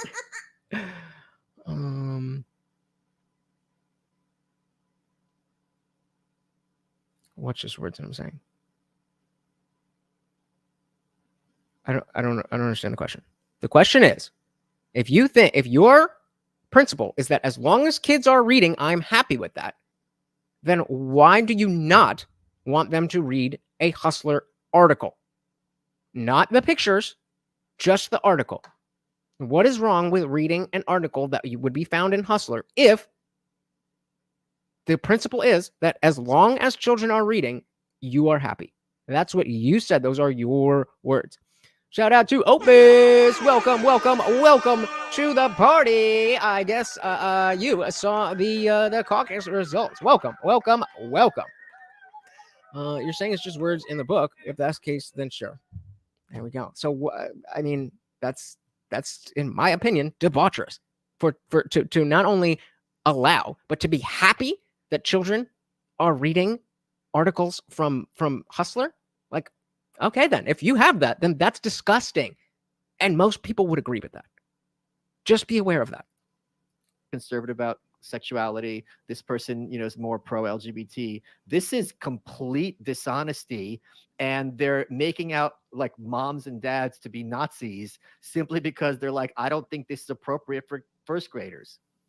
Yes, and you can bring it even back to the migrant crisis, right? They were deliberately lying. I think dishonesty is too kind of a word. It is deliberate manipulation and brainwashing of a people. When we have the migrant crisis the way we do, and we have astronomical numbers coming across our border, 12,000 in a single day, and Mayorkas is getting up there saying it's under control. It's No, under he said control. we need. He said we need more. Well, no, Zippy, because then that's where that's where Mood would draw the line. That's saying, no, I don't want children looking at pornography, but they can read about you talking about sticking it to your neighbor when her husband wasn't home. That's totally fine. Even though there's no academic value to it, we should give that to a 7-year-old because it's reading. That's Mood's position. Are they? Is Twitter part of the school curriculum? I wasn't aware of that. If that's the case, then I definitely have a bigger issue now with the education system, because my principles dictate that just because there's bad thing here and just because there's bad thing there doesn't mean that it cancels out. It means there's two bad things. Children should not be on Twitter. Again, I'm not going to outlaw it. The terms of service do say 13, but I still think that's too young. But if you are, as a parent, want to give allow your child on this platform, I think that's the same as giving them a fucking genderqueer book. Principles. That's how principles work. It's the same across the board. It's inappropriate for children, so it's inappropriate for children. End of story. You can try to twist it and come up with this and that and that and that and that and that and that. The principle is the same. I don't want children reading that which is inappropriate unless in a specific case there has been people have deemed that there is academic value that supersedes the negativity that we're talking about. I think I'm very, very, very clear about that. Right. So there's a book I know. It's about a guy who accidentally kills someone and then has to get hunted down by the police.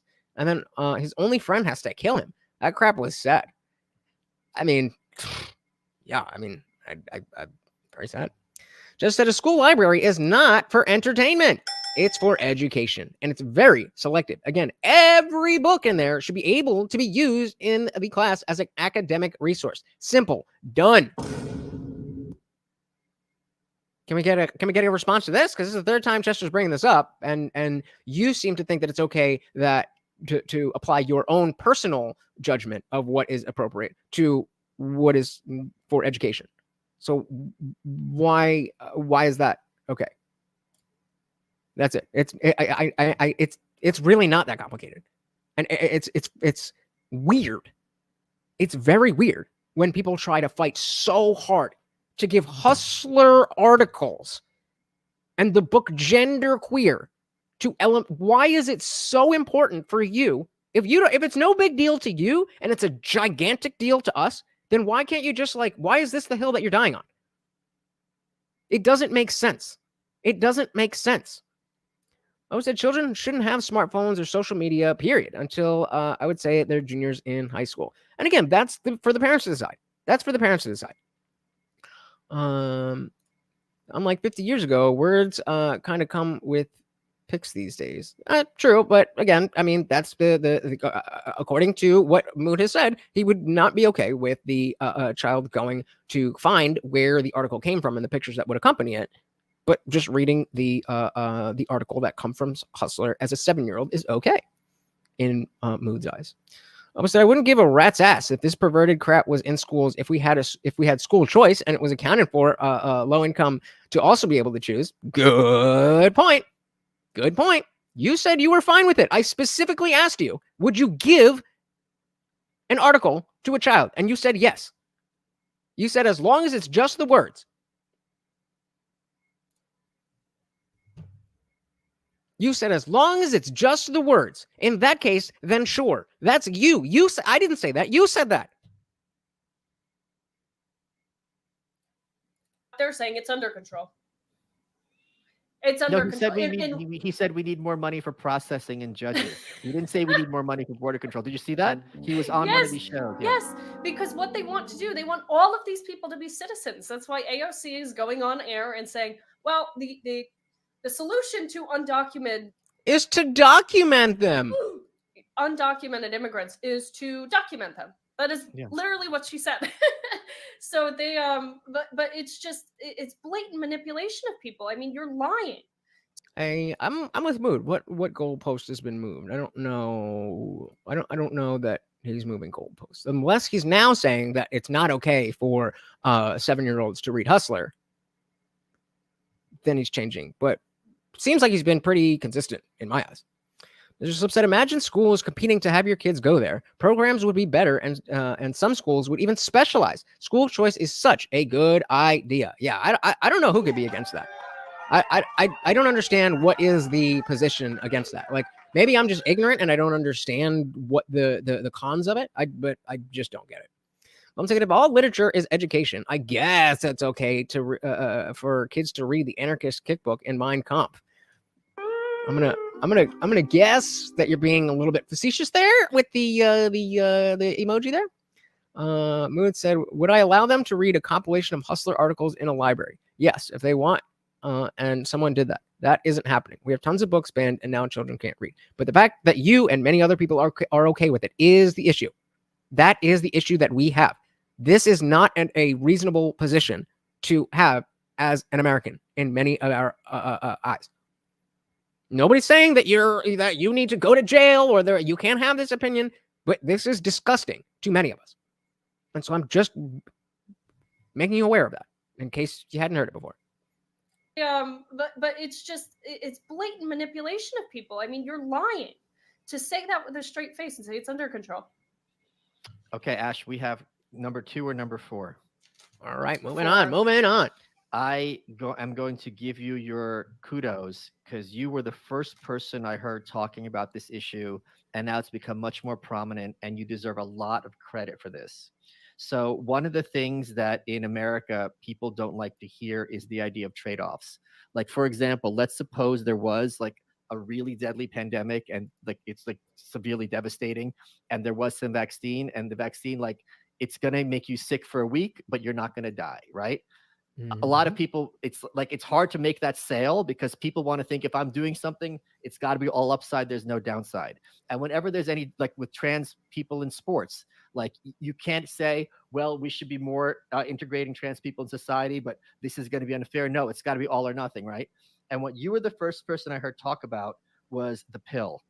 You're right. Yes, you have when it comes to children, you have a wider version of what is acceptable speech than we do. Yes. Nobody has a problem with saying that. It is perfectly fine to censor that which should be censored. The issue is censoring things that don't deserve to be censored. So yeah, you're just down for anything and everything is okay. We understand that. We're not confused. We know that you think that anything and everything is totally legit. We're aware of that. We just happen to disagree. Evo says, are you saying that because some books have been banned in schools that children are not reading at an appropriate level? Well, I mean, they're not, but it's not because... Oh, he is saying that. Wow. Okay. So if we just put genderqueer back in schools, then, children would be at an appropriate reading level. What? Okay. And the more integrating trans people in society, but this is going to be unfair. No, it's got to be all or nothing, right? And what you were the first person I heard talk about was the pill. And the deleterious effects that the pill has, birth control pill, on young women. And the thing is, it's so obvious in retrospect that when you manipulate and this ties into the trans stuff as well, it's so obvious in retrospect that when you manipulate any human being's hormones, a pregnant woman, a male on steroids, which is testosterone, it's going to have other side effects. How can it not? Hormones are extremely powerful ways for nature to manipulate the body. But the thing is, it was regarded as such a big feminist accomplishment that to have any kind of discussion about, yes, this is a net positive, but it has a lot of costs. You can't have that because then it's like, oh, you hate feminism. It's like, good point. Call me crazy, Nifil says, but I'm sure there was much fewer books available 100 years ago to students, and yet miraculously, their reading comprehension was eons ahead of today. It had nothing to do with 3 years of Zoom schooling, right? It's because they're not reading about sucking dicks. That's why. We just got to tell the children that it's better that when you use a dildo, you should use spit versus lube. And then they would be reading like college students. Can't you say something is 90% positive and 10% negative? So ever since you were the first person I heard talk about how the dangers of birth control for young women, it's now become very common, and you kind of broke this ice. Can you talk a bit about that? And you must be gladdened to hear how so many people now. You really want to go down that road that you don't agree with any kind of censorship? You don't agree with any kind of censorship. If that's what you're saying, then we can go down that road. But I just want to make sure that's your opinion. Are making informed decisions for themselves. Yeah, there's actually a large percentage of Gen Z women who are ditching the pill now. And what a lot of them are realizing, my biggest thing, I'm not anti-birth control. I am pro women and pro informed consent. Yes. And what's happened is Mhm. women are not given informed consent. For example, I was put on the pill at 14 years old for acne, which And that's not uncommon at all. I think at least for my generation, that like as soon as you got your period, you would go on the pill for I don't know, whatever. in retrospect is like killing a mouse with a rocket launcher, because it wasn't even acne, it was regular hormonal skin changes. And I was put on birth control, and there's women I know who are put on it as young as 12, 13 years old, and they don't get off for decades. Mhm. They don't even know what it's like to think outside of this hormone. And my experience and the experience of countless other women, when they get off this pill, it's like, oh my God, that's what it's like to think. Oh my God, I'm not actually fat and psychotic. This is what it's like to think. And Imagine. It's almost like changing the hormone profile of your body affects your body. to, like you said, to pretend like filling your body with these hormones is not going to have some sort of reaction, whether adverse or not, is fundamentally insane. Because anything you put in your body that's unnatural, if you put Skittles in your body every day for a decade, you're probably going to get diabetes. You're probably going to gain some weight. If you put Doritos, anything that's unnatural, there is going to be some sort of reaction. And the vitriol that I was met with when I first started talking about this. Always. What was Indie Film just saying? I tried having a discussion about the effects of the pill on girls. Had evidence to look at and discuss, but was completely shut down because in the feminist narrative has said that this is a right, that you have a right to take this pill, and that it is a magical drug that has no bad side effects and all good side effects. Or good effects. And that's just what they believe. Dogmatically. Was insane. NBC Wait, even vitriol from I'm assuming from the vitriol left. from women. No, from some women, but mostly the media. So NBC did an entire hit piece saying that I was fear-mongering about birth control, and they just want women to be basically handmaid's tales, and I'm doing something very dangerous because a lot of the adverse effects that I'm talking about with birth control, you can also get while pregnant.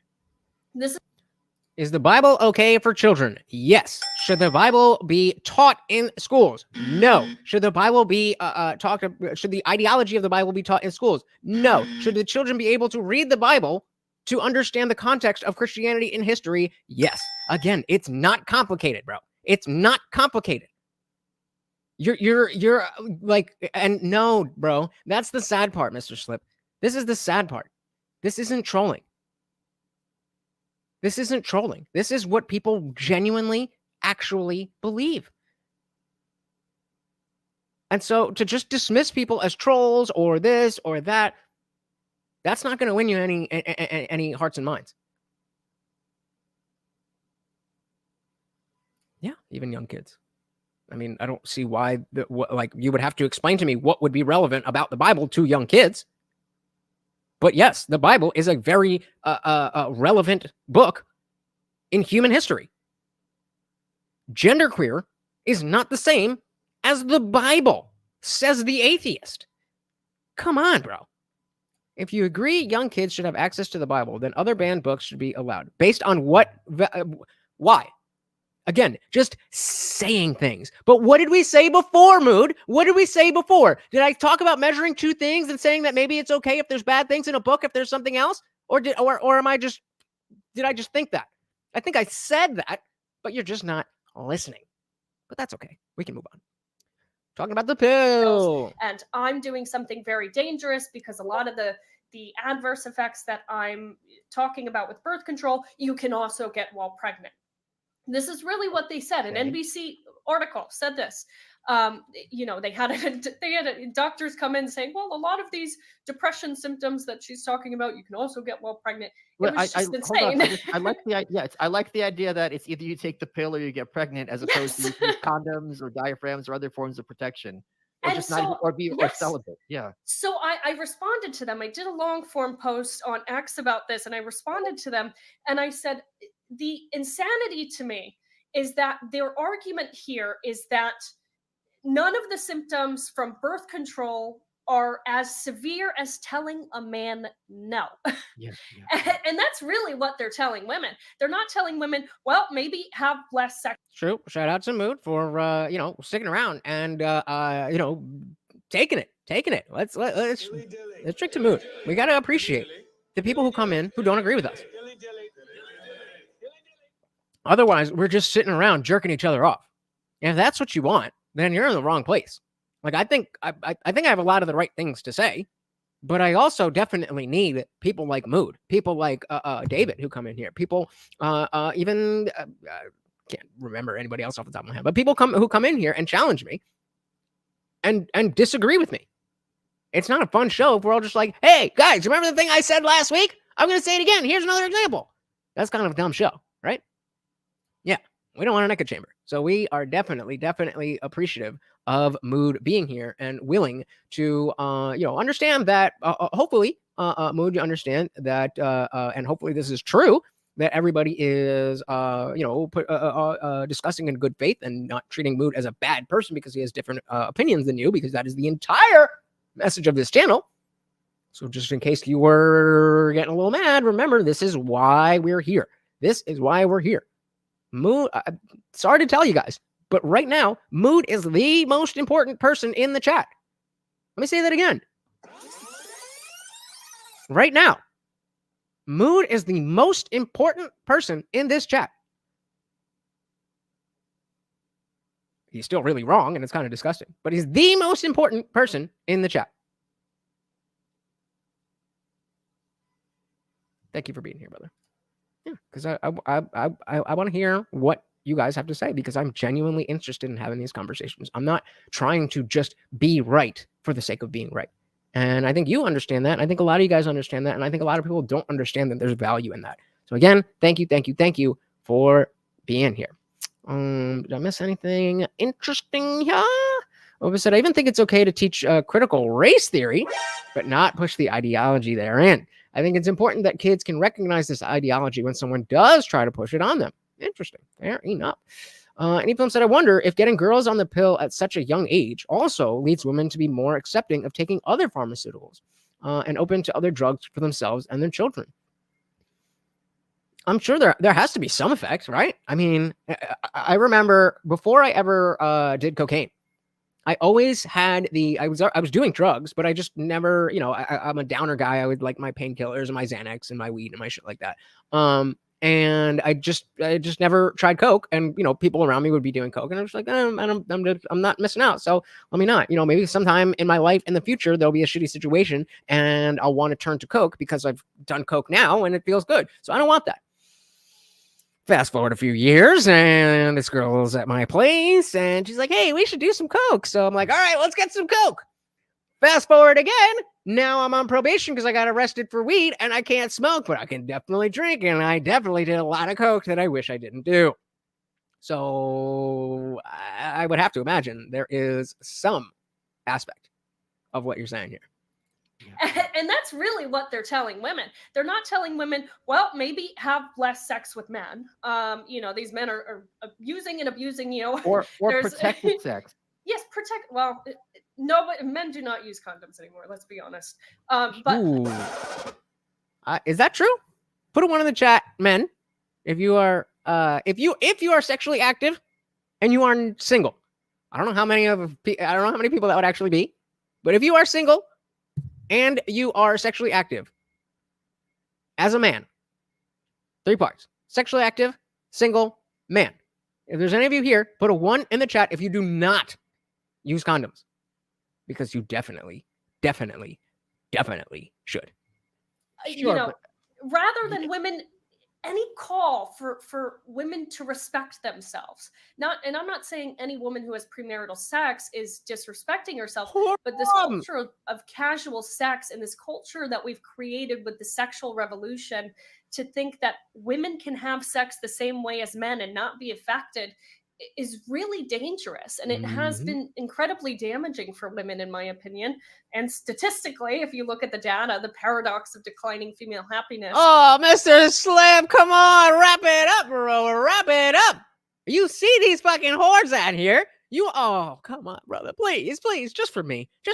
Next time you're getting it, just think of my face. Wait a minute. But seriously, come on. I mean, bruh. Oh, listen, I'm telling you, the ideology is in high schools and even younger, vaguely disguised in other curriculum where it has no business. Bingo. Yep. Musky9 said, overall, I think TV advertisements had more to do with the acceptance of pharmaceuticals. Too short a time frame to detail side effects. That's very true. I think it's just us in New Zealand that has TV commercials for pharmaceuticals. Gay. Not really. Not good. Oh, okay. Wait. All right, we're good. Goodness sake. Okay. Oh, I did mix it up? Okay. I apologize. I'm wrong again. Indian Jesus is wrong again. Loser. Stupid. All right. So, all right. Good. So that's a good 2. All right. There we go. Sorry. I always do that because y'all can't see the polls, or sometimes you don't, some of you can't see the polls. Some of you don't answer the polls. So I try to ask, and then I always forget what I say. I'm just stupid, all right? I'm sorry. Is really dangerous, and it has been incredibly damaging for women, in my opinion.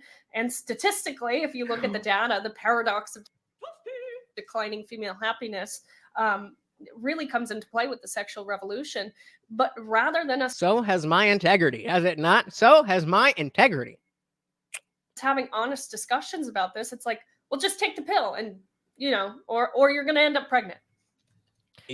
One of the most evil shows in terms of its consequences for American society, and this is for around women my age, is Sex in the City. Oh my Because God. it very much encouraged women to be not just promiscuous, which I don't have that much of an issue with, but very much look over the shoulder of the guy she's with to see who's on the next, who's monkey branching. There's always somebody better. And remember, Sex in the City was around before the dating apps. So there wasn't this what's the word? Exponential difference in, like, you could look around, like, physically the guys who were around, but you didn't have access to all of the men ever. I mean, does anybody disagree with the fact that the show Sex in the City destroyed the way that specifically women look at sex and dating? I don't know how you could disagree, but does anybody? but very much look over the shoulder of the guy she's with to see who's on the next, who's next in line. And at a certain point, you're going to age out, and you're going to be at an age where there's going to be some 22 or 23-year-old, and you're going to have fewer options. And you threw a guy who maybe he had some flaws, but so do you, so does everybody, into the trash. Disagree with what? With Sex in the City? How so? Please let me know. Mr. Slip said, back in the day, you had to be semi-decent looking to be a hoe. No, you didn't. You just didn't know about it because it was like being a hoe was something that you tried to hide. And especially if you were a dude fucking a fat chick, then they were definitely getting in. So that's very Samantha of you to say. I don't know what that means, but I think that's funny. And women loved that show. Yeah, I mean, I don't see how you could say that there's no correlation, at least. Any film. So if you're having sex with someone and you think you need to use a condom to avoid getting a disease, maybe you shouldn't be having sex with that person. Nah, that's not necessarily true. That's not necessarily true at all. Because I have a friend who, I mean, I don't really talk to her anymore, but in college, her boyfriend cheated on her and got herpes and then gave it to her. And so, like, she had, like, that fucked up her life. And she had to, anytime, like, she's married with kids now, but she didn't do anything wrong. So the fact is that like it shouldn't be it shouldn't be like, oh, you're dirty because of that, but just wrap it up and you don't gotta fucking worry about it. Just said the good thing about Sex in the City is that they were all miserable. Married women watched it because they liked the drama. Single women never watch that shit. Are you sure? I don't know. Maybe. Zippy said, Sex in the City is just part of socializing in big cities, so it will filter out the rest of society. Maybe. Okay. So the Soul said she never watched it until years after it was over, but I imagine it didn't have a large impact for the sect of women that did watch it. Fair. SATC is not. What is SATC? SATC. That's not what he's saying. Didn't convince. Oh, Sex in the City is not what he is saying it is. That didn't convince single women that it was good to fuck every man you saw. It did the opposite.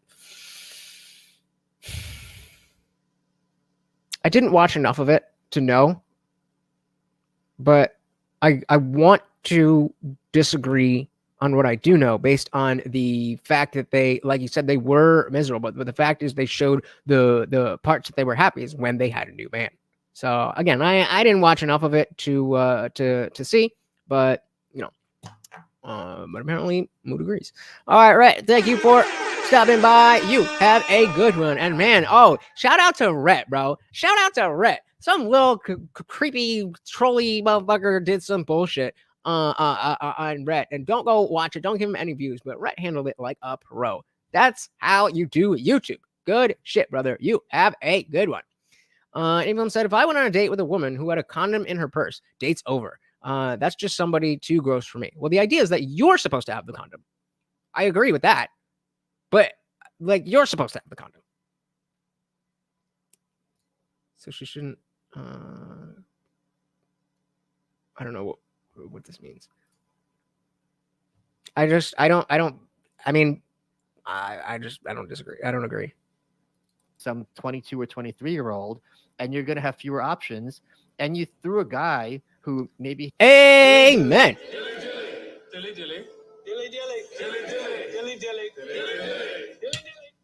Shout out one more again to our boy Mood. He had some flaws, but so do you, so does everybody, into the trash when he would have been a great partner and provider and dad, or certainly more of one than you gave him a chance. And this kind of idea of viewing one's relationships as like tissues is, I think, really dehumanizing and disrespectful to people of both genders. And it doesn't, and I don't. Right. But was it not the case that the sluttiest one found her happiness? She was the most miserable, and she counteracted that using sex, which is why she was the sluttiest one. That's the point I'm making. And I could be wrong. I was a man. I was a boy. I didn't watch that shit. So, but I'm saying if this is the case, that it's the sluttiest one was the most miserable one, then the message was the message that we're seeing is that we're seeing this correlation. But the women watching the show is that, oh, when you're miserable, you have sex and then you feel better. And again, coming from not watching the show, I don't know how much of it you've seen. Yeah, Judge said I didn't watch it either, just from what I've read, and all the people who've ever watched it are 50 years old now. Fair enough. All right, so Trey was saying, I think a lot of women could be sexually active on the low back in the day because of the lack of the internet. If you got caught up, you just had to move towns. I think because of the internet, we see the hoes. Exactly. Yeah, that it was always like that. And maybe it's picked up and become more normalized, but hoes have always been hoes. What did they say was the first profession? Prostitution. But of course, that couldn't be. Because who was the first John? I don't know, probably some caveman, right? Who had a fish. So then the first job was fisherman, lawyer. Shout out to How I Met Your Mother, the best sitcom ever. If you disagree, you're wrong. Mr. Slip agrees with Trey. Chester said, I mean, if you want to talk about the dating issues, Sex and the City isn't the first place I'd go. I put that like 100 on the list. That's fair. All right, let's see if he makes any larger point with it. Women who followed that model ended up, fulfilled. I don't mean sexually fulfilled. I just mean fulfilled as human beings. Like, it doesn't make you a good person to kind of have this like, on to the next one. Starting a new channel where we watch every episode of Sex in the City. Psych! Attitude toward whoever dating because you're not present and is building a relationship or even a friendship or any kind of relationship, that so many people have something to offer. I had an ex that told me after a previous breakup she slept with 25 guys in 30 days. That you want to run away from. That is what you want to run away from. So that's basically what I think of this argument that Sex in the City made women promiscuous because it showed them how great it is. But it didn't. It showed them how shit it is. Okay. Well, I mean, again, I think I'd love to see what their argument is and where you guys disagree. I feel like Sex in the City. Let's go! Let's go! Let's go. Okay. Is he with you right now? If he's not, then go up to him and ask him what the first do what I just did. He'll love it. He'll love it. To me feels very much like predictive programming for the digital age. And I speak about this a lot, and I think it's going to be one of those things that people are going to write me off as a crackpot for saying these things until it's 10 years from now. But I very much think relationships as we know it have been fundamentally damaged by the digital era, because that looking over the shoulder always exists. And it's not just with women, it's with men too. Oh, sure, of course. When you talk to a lot of these women in these relationships, a lot of the common occurrence with the best sitcom ever with their issues is social media, is Instagram, is do it when he gets home. He's gonna love it. Them liking women, following women. There's always other options, but this unlimited buffet of women and men has been really damaging for our relationships and humanity as a whole, in my opinion. So, but I would agree that there are a lot of women infected. I brought it up with this mentality, but also a lot of men. I think for sure. Culturally, it's just been disastrous for community and for relationships and for men and women to have life partners. I already told you I watched Frasier. I didn't see the new one, but I already told you when it was on Netflix. I watched the whole season. I enjoyed it. I thought it was good. I thought it was a little bit. It had a reputation that didn't necessarily precede it, if I may say. But I thought it was good. Partners. I think we're going to see less and less of this. I don't think it's going to get better. I think it's actually going to get worse, and our relationships are going to be more temporary. We're going to see more of a rise in this weird polyamorous stuff coming out. We're seeing it now, like all of the top streamers that Gen Z watches. They all have some weird polyamory thing going on. When you look at Sneeko and Destiny and got him. Oh, Destiny. Oh, poor Destiny. Oh, Destiny. All these folks, for whatever reason, they all have these weird situations. And I genuinely do believe that's going to become more of a norm, for better or worse. Yeah, and it's 100% going to become a norm. And here's why we know. It's because I was talking to a good buddy of mine, John, and I'm like, all right, first the acceptance, if it's not push towards lesbian and gay acceptance, was a thing. Then they're like, all right, what are we going to push next? It was trans. Even though people with gender dysphoria are a tiny part of the population, it's now become the norm to ask a child what gender they identify as. Granted, this is where the conversation went. I'm gonna was it Chester said like wouldn't be number 100 on the list? Whoever said that, I agree. I thought maybe he was going to make some larger argument about that, but yeah, I think that was just a thing to talk about. It was said Frasier and Seinfeld are two hugely popular shows that I can't stand. I mean, I definitely have no desire to rewatch Frasier. I could rewatch Seinfeld, but I think it's one of those things that it was so relevant to the time that you had to watch it while it was on to really have a full appreciation for it. And especially shows like that had a really long run. When you're binging, it's such a different experience than following it over years. So I think I think that's fair. I think that's fair. Remember when we were like, oh, Sneeko, the redemption arc is coming. It is coming. It is coming. CB said human drama is at times very easy to plot and tag. So you write stories to probable outcomes of some human behaviors. So the fiction is just emulating dumb human behavior. Fair enough. Ooh, MASH. I used to watch that with my dad. I never really like got into it, but not bad. Trey said, I bet if you were to ask any person that's the oldest child, how old were their parents when they were born, most would say 17 to 23. How old were they when? Wait, that's the most younger one. I bet if you're to ask any person that's the oldest child, how old were their parents when they were born? Oh, okay. So you're saying young parents when they were born, most would say 17 and 23. I think that's why most young girls were put on the pill. I'm not sure I fully understand what you're saying here. Maybe because, like, my parents were, like, 45 when I was born, but I don't know. So I asked my buddy John, I'm like, what's next? He goes, poly. So they're always going to find something else to push, to kind of denigrate, or at least have some kind of, let's say best, let's give them the best possible intentions, some new way to look at relationships and in a relationship. No, you're good. Just try it in. And sexuality. And and the thing with, I know people who are poly, I know one like very prominent person, and there's like all these rules, and it's complicated because it's not for everyone and not everyone can pull it off. Yeah, it's like dating with extra steps, and it already sucks. And just like if not everyone can pull off being trans and taking hormones and having like, oh, now I'm a crazy person because I'm taking cross-gender hormones and my brain's not, or my body can't handle it.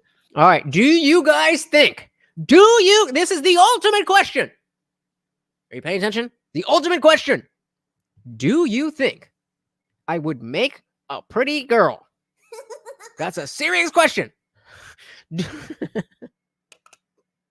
Sorry, I had to. This idea that everyone can just be hopping with everyone else and not follow this kind of very strict process is to me just absolute bonkers. Yes, Bonkers. absolutely, 100%. And they need to be on birth control because they're screwing more people infinitely for the rest of their lives. Yeah, man. I mean, I didn't watch Game of Thrones until between season 7 and season 8. So awesome show. But knowing that, I'm sure you know how it ended. I personally think that it's worth it. But you know, that's a whole thing. We're talking about tattoos. Did she say that? Did I miss something? Just absolute bonkers. Yes, absolutely, 100%. And they need to be on birth control because they're screwing more people infinitely for the rest of their lives. But it's also like I don't understand. I understand it. It just doesn't make any emotional sense to me at all. And it also, and I know like what is this in reference to? Is this something they said? Or just something I said? And is this aimed at me? What the fuck are we talking about? What did I miss? Going to be saying the most generic thing, but it's going to be very hard to convince me. No, if I transitioned, that's what I mean. If I transitioned, I do have a sister. I'm not going to put her picture up here, but I do have a sister. That this is something that both partners want, or that both partners are going to get something out of it equally. Like and this is very understood in that community, that there's all this jealousy that develops. And of course, because if you're having any kind of warm relationship with somebody else, you're going to get feelings from it. Well, and especially for women, and I'll take it back to the subject of the sexual revolution and the paradox of Ooh, if I transition, no, I'm going full in. I'm trying to assimilate. I'm going Blair White style. Like, no, obviously I have a dick. I just want you to call me a girl, and I'm gonna wear makeup.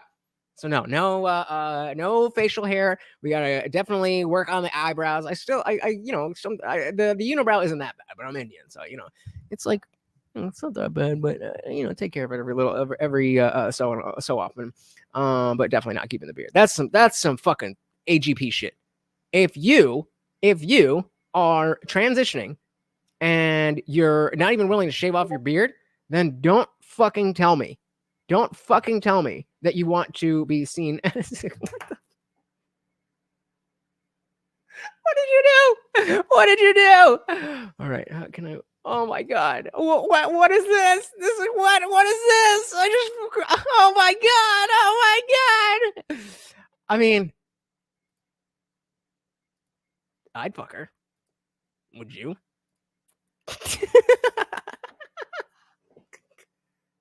Shout out to Mood for the comment of the night.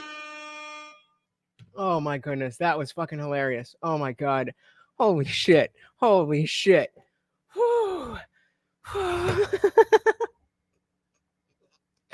That was good. That was good. Oh my goodness. Just said you couldn't do it no matter how good you looked because you don't have yeah, of course. Yeah, right. Yeah, I'm fucking sexy. All right, I'm into this. Let's go. I'm gonna start my I'm gonna start my social transition right now. Call me she, the Indian Jesus. Hey, the Indian Jesus. Oh my god. We need to find somebody, write that down or something. We gotta fucking figure out a way to have the Indian Jesus. That has to be a thing. I don't know what I'm gonna do with it, but it has to be a thing. Somebody take a note of the Indian Jesus. To the subject of the sexual revolution and the paradox of declining female happiness, we do see more unhappiness in these situations with women. And what few are realizing is this sexual revolution is disproportionately benefiting men. And there's actually a Yale study on this back in 2000. Tell me I can't. Tell me I can't. Tell me I can't. 2008, when they were still allowed to talk about these things, that questioned whether or not the sexual revolution has disproportionately benefited men. You know, is of course. Well, okay, I would say it absolutely did. The sexual revolution disproportionately benefit men? Absolutely, until a certain point. So I would say from the 70s to the 60s is when it really started. So the 60s with free love and all that, to let's say the 80s to early 90s, then men were cleaning the fuck up. But then, because of all of the feminist ideology, then it started to be like, it's going too far. And so at this point, it is, I would say it is equally, I'm having a brain fart. What's the opposite of a benefit? A negative. You know what I mean? But I would say at least proportionate. The negativity is proportionate, because yeah, definitely initially it benefited men because bitches was just putting out like, hey, free love. But now, what that has done to the dating market is yeah, I don't agree on on a long enough timeline. There you go, a detriment. Thank you. Exactly. So the detriment, I think, is not the same in men and women at this point, but between the 1960s free love movement and today, the detriment is different, but comparable. If I'm just, not without looking at numbers and shit. You're goddamn right. Any film, just face Indian Jesus. Oh, I'll send you this picture. There we go. Dietrich said it was really the overstimulation of popularity. Fantasy, dragons, and sex are my top 3, but it just feels like a psyop when everyone is blowing their load within convos about shows. Interesting. And Melissa 69 said, I'm not calling you ma'am. That's what I meant. Well, men, you're dead naming me, and I'm going to block you because you're a bigot. Yeah, absolutely. That Tinder was the biggest thing. Like Sex and the City, maybe if we're talking about effects on dating, like Sex and the City might be here, but Tinder is off the charts. Remember, guys, if you want to keep the party raging, you know how to do it. Back in 2008, when they were still allowed to talk about these things, that questioned whether or not the sexual revolution has disproportionately benefited men. You know, is this, as Louise Perry says, is this a world built for the Hugh Hefners at the expense of the Marilyn Monroes? And that's for a while, yes. Now, no. Really good question to ask, because women, again, biologically, psychologically, we cannot fuck like men. Facts. And shout out to whoever finds a real significant other or spouse on these apps, because it, like, even if you're super attractive and rich and whatever, it's still such a sea of bullshit to wade through. So shout out to that.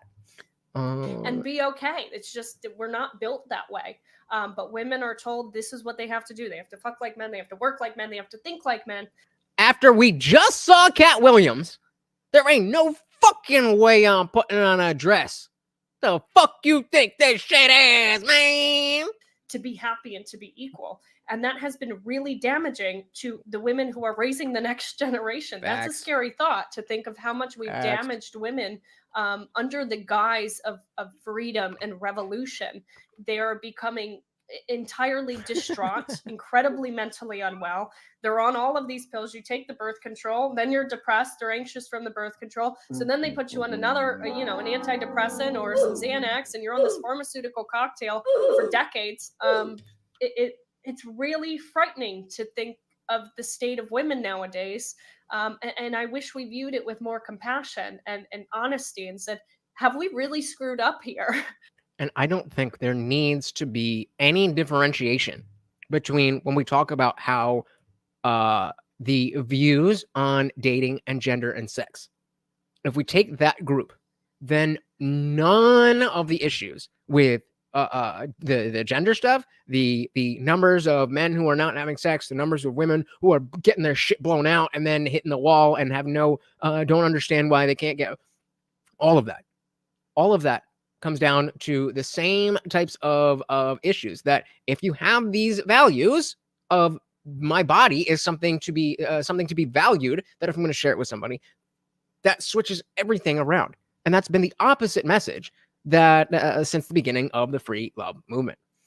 Just that it also damaged men from the beginning. I agree, but not to the same way that it's damaging men now. Like, you could just get laid so easy, and I don't think that was hurting men. I think the effects of that being the case for so long has hurt men. The fact that she's suggesting women were worse off is the problem. Everyone was worse off. Fair, but I still think that men definitely cleaned up on the early stages of third wave feminism. Viewed it with more compassion and honesty and said, have we really screwed up here? And that's another point, that when she says that we really screwed up here, is like, we can apply the same logic to what's going on with trans stuff. Is that there are people who want to have informed consent, who are adults, who want to transition their gender. This is America, baby. If you want to do that and you're an adult with informed consent, go on and do you.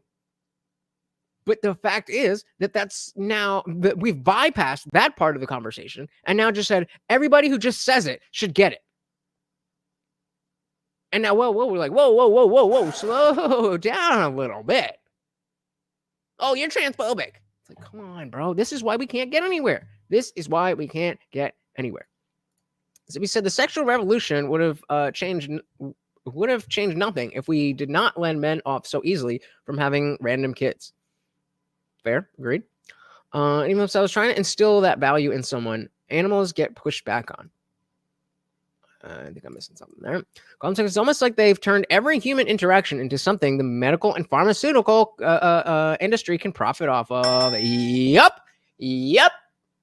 That's what Big Pharma does. But that was a pretty liberal position 10 years ago. But now, oh, Big Pharma, yay! Please, can I have some of your drugs? But nobody's noticed that. So we need to stop fucking around with our hormones and body chemistry. We're beginning to actually see the long-term effects now, and it's not good. Women have been lab rats for years with birth control. Yeah, I mean, yeah. And that's the kind of shit that she's saying, that, it's going to be another 10 years before anybody is taking her point. Now, I disagree on the point about Sex in the City, but the fact of the matter that these things are happening and they take time for the results to happen. Chester said, I completely disagree with you. I won't argue in chat because it will take too long, but men are just as damaged as women. I'll make the argument that they got the worst deal from the start. Okay, I'm very interested to hear that in the after party. And guys, remember, I have too much stuff to do to just sit and wait to see if anybody's going to pop into the after party. So assume you are entitled. You are entitled by being members of the channel. You are entitled to the after party. So if you would like the after party, you don't have to wait. You don't have to just go in there. I have some things to do with the stream after. And if I see you guys in there, I promise you, I will go in there. I promise you. But it can't be this like everybody's waiting to see who's going to jump in first. And I got shit to do. And I want to give you everything that you guys are entitled to, but just show me that you're there. And I promise you are entitled to everything that I have said that you that you deserve. And I want to give that to you. But I can't just spend half an hour just sitting here. Is anybody going to come in? And then I feel like a fucking loser. Hey, does anybody want to hang out with me? It's a blow to the ego. So if you don't want to hang out, that's totally fine. But I'm just saying, don't wait. When I'm closing down the show, pop in to the server. All right, where were we? Shit, I lost my spot. We'll put that up while I'm finding where I am. Why is it asking me to? All right. So okay. So so we'll talk about this in the after party. Guam Tech agrees with Soil the Soul. We definitely got to stop just thinking that we can change our hormone profile, and that's not going to do anything. Zibby said the social loss of responsibility and due diligence in the sexual revolution is kind of meh. We as a civilization forgot what responsibility is. That's another a good point too, is that it's not just about the sexual revolution. It's not just about sex. Accountability and responsibility, personal responsibility. You're right, Zibby. That's kind of just across the board, gone out the window. All right. I guess I'm taking the L here. I still hold my position, but if you guys disagree, that's totally fine. Anyone says the value to a young woman is that she is valued. The value to a young woman that she is valued, she is special. She should choose a partner carefully, someone that has the potential for life. Right, but that's the opposite of feminist messaging. It's that hey, just get your bag, and you're a strong, independent woman, and you can do whatever you want, and nothing bad will ever happen. Oh man, there's a mutiny here! A mutiny against me! How dare you! You have forsaken me! That's fine. I think I don't remember. I'm very interested to hear the argument, and maybe I'll change my mind. But I don't know how we could say that like men who wanted sex, who couldn't get sex, who then got sex, and also got I don't know how that's a bad thing, but I'm willing to hear it. So Context says they blame people like us who do research for the lack of trust in our health institutions. Oh no, it could never be the fault of the companies that took advantage of us in the first place. That's crazy. Yeah. Well, we said women got all the choices with the sexual revolution. Men have to suffer with the consequences. But is it really a consequence if you're just getting laid? Women also, that's true. But that's why I'm talking about. It depends on the timeline.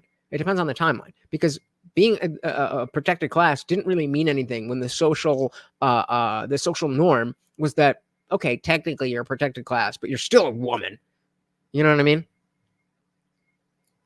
Let's just say, what happened to the left not trusting big pharma? I don't know. I think there's some Fauci Expelliarmus something going on. It was just like, it's the droplets. And they're like, oh my God, we love big pharma. That is something I'm sure I will never understand. So the sexual revolution brought equality to sex. The trouble is society got rid of personal responsibility and due diligence. Chester says, sure, but both sexes lost out in different ways. It was bad for everyone, but it destroyed the family, which is the final issue. See, that's what I agree with. On a long enough timeline, it's definitely men who are getting the raw end of the deal. But again, it's not that women are making out like bandits anymore.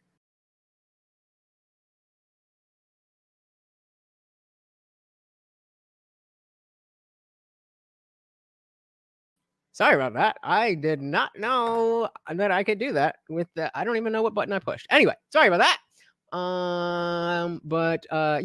I completely agree on a long enough timeline that it destroys the family. That is the final issue. And sexual revolution was bad because of that. Even if some men got laid a little bit. Now I have this, the button here is sent to the back key. and then it's supposed to be for the video. So I click on that and I can go back 5 seconds, but I accidentally hit it while I was here, which made me go outside of the studio. But we're all good. We're all good. We're all good. We're going to get to all these comments. Mr. Slip said men that weren't getting sex still didn't get sex. Right. So that's the point. That I think that goes to my argument that if you weren't getting sex anyway, then you weren't getting sex. But there's a large portion of men who weren't getting sex before the sexual revolution, who then got sex after the revolution because of that revolution. And so I think there is a benefit there, in a short-term benefit there. Like, men like sex. At least I like sex. I don't know about y'all. We said women can fail, and it's society's responsibility to prop them up. There's none of that for men. Yep. So this, I mean, yeah. So what? Let's see if Stroll is saying what I was about to say. That I would agree to an extent, which is add that now women who bought into that revolution are finally seeing the issues now that are aging badly. So I agree with that too. But we also have to say that there's definitely social stuff for men. Like, it's not that there's not social safety nets but I mean, there is only like 2 battered men's shelters in the entire country. So there's definitely more for women, but there's absolutely things to help. Like, if there's unemployment, there's you could be on disability. All of these things exist. Section 8 housing, all that kind of stuff. So the soul said I would agree to. We got that one. Yep. How are men a protected class? Under what law is that? Men are the only class that is not protected. Shout out to Liltos coming in late. Always good to see you, brother. Welcome to the party. Always good to see ya. Zippy said, family is a matter of personal responsibility and due diligence. Yep. It all comes back to family values. 100%. 100%. Yeah, I went in Harry Potter and put on the invisible. Ha! Chester said the sexual revolution actually created inequality, and a massive one. It gave 10% of men and 90% of the women. It gave 90% of men, 10% of the women. We all know the deal. Yep. So men did not are only a tiny minority. Right, but that's what I'm saying. Even if it's a tiny minority, there are men who would not have gotten sex before, but even if it is a tiny minority, there are men that got that sex was more accessible.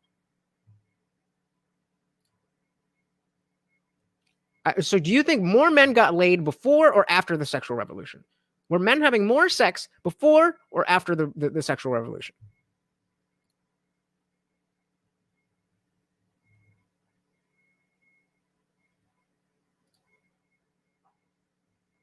Yeah, where has that ever been practiced?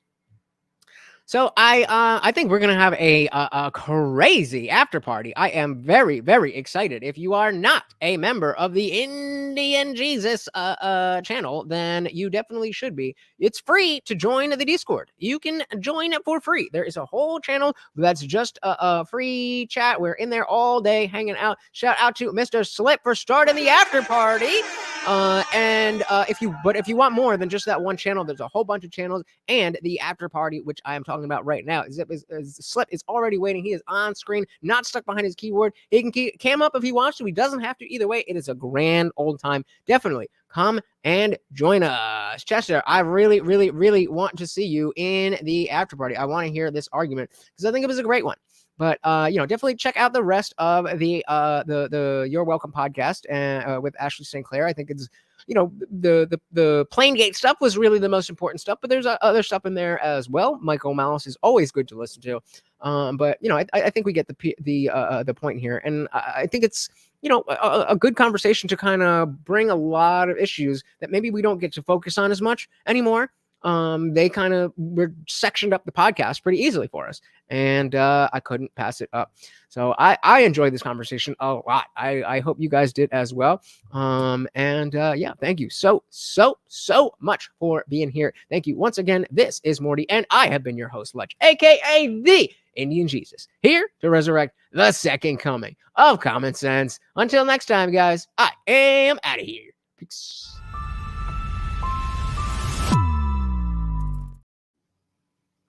Hmm.